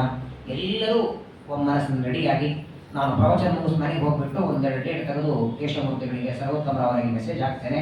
ನಿಮ್ಗೆ ಆ ಡೇಟ್ ಅನುಕೂಲ. ಯಾಕಂದ್ರೆ ಡೇಟು ಏಕಾದಶಿ ನೋಡ್ಬೇಕಾಗತ್ತೆ, ದಶಮಿ ಏಕಾದಶಿ ನೋಡಬೇಕು. ನಾವು ಹೋಗಿ ಬರೋದ್ರಲ್ಲಿ ಏಕಾದಶಿ ಬರಬಾರ್ದು. ದಾರಿಯಲ್ಲಿ ಎಲ್ಲೋ ಬಂದ್ರೆ ಏನು ಮಾಡ್ತೀರಿ ಪಾಪ. ಹಾಗಾಗಿ ಹೋಗಿ ಬರೋದರಲ್ಲಿ ನೋಡಬೇಕು. ಮಧ್ಯದಲ್ಲಿ ಒಂದು ಸ್ಯಾಟರ್ಡೆ ಸಂಡೇ ಇದ್ರೆ ಈ ತರ ಕೆಲಸ ಮಾಡೋರಿಗೂ 1-2 ರಜೆ ಹಾಕ್ಬೋದು. ಹಾಗೆ ಕೆಲಸ ಮಾಡೋರಿಗೂ ಎಲ್ಲರಿಗೂ ಅನುಕೂಲ ಆಗಬೇಕು. 1-2 ಡೇಟ್ ತೆಗಿತೇನೆ. ಹೋಗೋದು ಒಂದು ಫಿಕ್ಸ್ ಆದರೆ ಅದ್ರ ಮುಂದೆ ಅಲ್ಲೇನು ಮಾತಾಡಬೇಕು, ಅಲ್ಲೇನು ರೂಮ್ ಗೀಮ್ ನೋಡಬೇಕು, ಅದೆಲ್ಲ ವ್ಯವಸ್ಥೆ ನಾವು ಮಾಡ್ತೀವಿ. ಅಡಿಗೆಯವರಿಗೆ ಹೇಳಬೇಕು, ಅಡಿಗೆಯವರೇ ಸಿಗಲ್ಲ. ಅಲ್ಲ, ಒಂದಿದೆ, ನಮಗೆ ಜನ ಆಗ್ಬೇಕು. ನಮ್ದು ಯಾತ್ರೆಗಳು ಯಾವಾಗಲೂ ಹೇಗಿರುತ್ತೆ, ನಾವು ಬೇರೆ ಬೇರೆ ಬೇರೆ ಊರುಗಳಿಂದೆಲ್ಲ ಕಳಿಸಿರ್ತೀವಿ, ಬಂದಿರ್ತಾರೆ. ಇವಾಗ ಇಲ್ಲಿ ಪ್ರವಚನಕ್ಕೆ ಬರೋರು ಇಷ್ಟು ಜನ ಬಂದ್ರು ನಮ್ಗೆ ಸಾಕು. ಇಲ್ಲಿ ಕೂತವರು 30-40 ಜನ ಬರೋ ಹಾಗಿದ್ರೆ ಅಷ್ಟೇ ಜನರಿಗೆ ವ್ಯವಸ್ಥೆ ಮಾಡ್ತೀವಿ ರೂಮ್ಗಳು. ಅಕಸ್ಮಾತ್ತಾಗಿ ನಾವು ಅದನ್ನ ಪ್ರಚಾರ ಮಾಡಿದರೆ, ಈಗ 12 ಸ್ಕಂದ ಒಂದು ಸಂಘದಲ್ಲಿ ಮಂಗಳ ಪ್ರವಚನ ಮಾಡೀವಿ, ಇದರ ಮಂಗಳ ಮಾಡ್ತೀವಿ ಅಂತ ನಾವು ಪ್ರಚಾರ ಮಾಡಿ ಯಾರಾದ್ರೂ ಬರ್ತಿದ್ರೂ ಸಮಸ್ಯೆ ಇಲ್ಲ. ನೈಮಿಷಾರಣ್ಯ ಹಂಗೆ 30 ಜನ ಆದ್ರೂ ಏನಿಲ್ಲ. ಯಾಕಂತ ಕೇಳಿ, ಯಾವಾಗಲೂ ಯಾವುದೇ ಊರಲ್ಲಿ ಯಾತ್ರೆ ಅದರಿಂದ ದುಡ್ಡು ಬರಲಿ ಅಂತ ಅಪೇಕ್ಷೆ ಇದ್ದವ್ರದ್ದು ಲೆಕ್ಕ ಬೇರೆ, ನಮ್ದು ದುಡ್ಡಿಗಾಗಿ ಮಾಡ್ತಿಲ್ಲ. ಹಾಗಾಗಿ 30 ಜನ ಅಂತೂ ನಮ್ಗೇನಿಲ್ಲ. 30 ಜನ ಇದ್ರೆ ನಾವು ಅಷ್ಟೇ ರೂಮ್ ನೋಡ್ತೀವಿ, ಅಷ್ಟೇ ರೂಮು, ಅದಕ್ಕೆ ತಕ್ಕಂತ ಹಾಲು, ಅದಕ್ಕೆ ಎಷ್ಟು ಬೇಕೋ ಅಷ್ಟು ಬಜೆಟ್ ಹಾಕ್ಬಿಟ್ಟು ಎಲ್ಲರಿಗೆ ಅನುಕೂಲ ಆಗುವಾಗ ಮಾಡೋದು. ಇಲ್ಲಿ ಕೂತವರಷ್ಟು ಜನ ಬಂದ್ರು ಸರಿ, ನಾವು ಪ್ರಚಾರ ಮಾಡ್ತೀವಿ, ಯಾರು ಬರ್ತಾರೆ ಅವಶ್ಯವಾಗಿ ಬರಲಿ. ನಿಮ್ಮಲ್ಲೇ ಯಾರಿಗಾಗತ್ತೋ ಇಲ್ಲೊಂದು ದೇಹದ ಆರೋಗ್ಯ ಅಥವಾ ಯಾವುದೇ ಸಮಸ್ಯೆಗಳಿದ್ರೆ ಮೊದಲು ಎಷ್ಟು ಜನ ರೆಡಿ ಆಗ್ತೀರಿ, ಎಷ್ಟು ಜನ ಬರ್ತೀರಿ ಅನ್ನೋದು ನೀವು ಡಿಸೈಡ್ ಮಾಡಿ. ಅದರ ಮುಂದಿನ ಎಲ್ಲ ಕಾರ್ಯಗಳನ್ನ ಅಲ್ಲಿ ಮಾಡೋಣ. ಒಂದಂತೂ ಸತ್ಯ, ಹರಿವಾಯಿ ಗುರುಗಳಲ್ಲಿ ಪ್ರಾರ್ಥನೆ ನಮ್ಮದು, ಪೂರ್ಣ ಮಾಡೋದು ಅವನ ಕೆಲಸ. ಸಂಕಲ್ಪ ನಮ್ಮದು, ಪೂರ್ಣ ಮಾಡೋದು ದೇವರ ಕೆಲಸ. ಸಂಕಲ್ಪ ಅಂತೂ ಮಾಡೀವಿ, ಭಾಗವತದ ಕೊನೆ ಭಾಗ ಅಲ್ಲಿ ಮಂಗಳಾಗಬೇಕು ಅಂತ ಅದನ್ನ ಅಪ್ಪ ಮಗ ಸರ್ವೋತ್ತಮ ದೇವರು ಜೀವೋತ್ತಮ ವಾಯುದೇವರು ಅವರಿಬ್ಬರ ಇಚ್ಛೆಗೆ ಬಂದಂತೆ ಪರಮಾತ್ಮ ಅದನ್ನ ಮಾಡಿಸ್ಲಿ. ಅಲ್ಲೇ ಹೋಗಿ ಮಾಡಿಕೊಂಡು ಬರುವ ಅದನ್ನೆಲ್ಲ ವಿಚಾರವನ್ನ ಮಾಡೋಣ. 5, 6, 7 ಸ್ಕಂದಗಳ ಒಂದು ಈ ಪ್ರವಚನದ ಸಾರಾಂಶವನ್ನು ಹರಿವಾಯು ಗುರುಗಳಲ್ಲಿ ಸಮರ್ಪಣೆಯನ್ನ ಮಾಡುತ್ತಾ, ಅನೇನ ಭಾವಿಯ ಪುಣ್ಯಂ ಅವಾಪ್ನೋದು ಗುರುರ್ನದ ಭಾರತೀಯ ಮುಖ್ಯ ಪ್ರಾಣಾಂತರ ಶ್ರೀ ಕೃಷ್ಣಾರ್ಪಣಮಸ್ತು. ಹರೇ ಓಂ ಹರೇ ಓಂ ಹರೇ. ಮೆಸೇಜ್ ಕಳಿಸಿದ್ದು ಮೆಸೇಜ್ಗೆ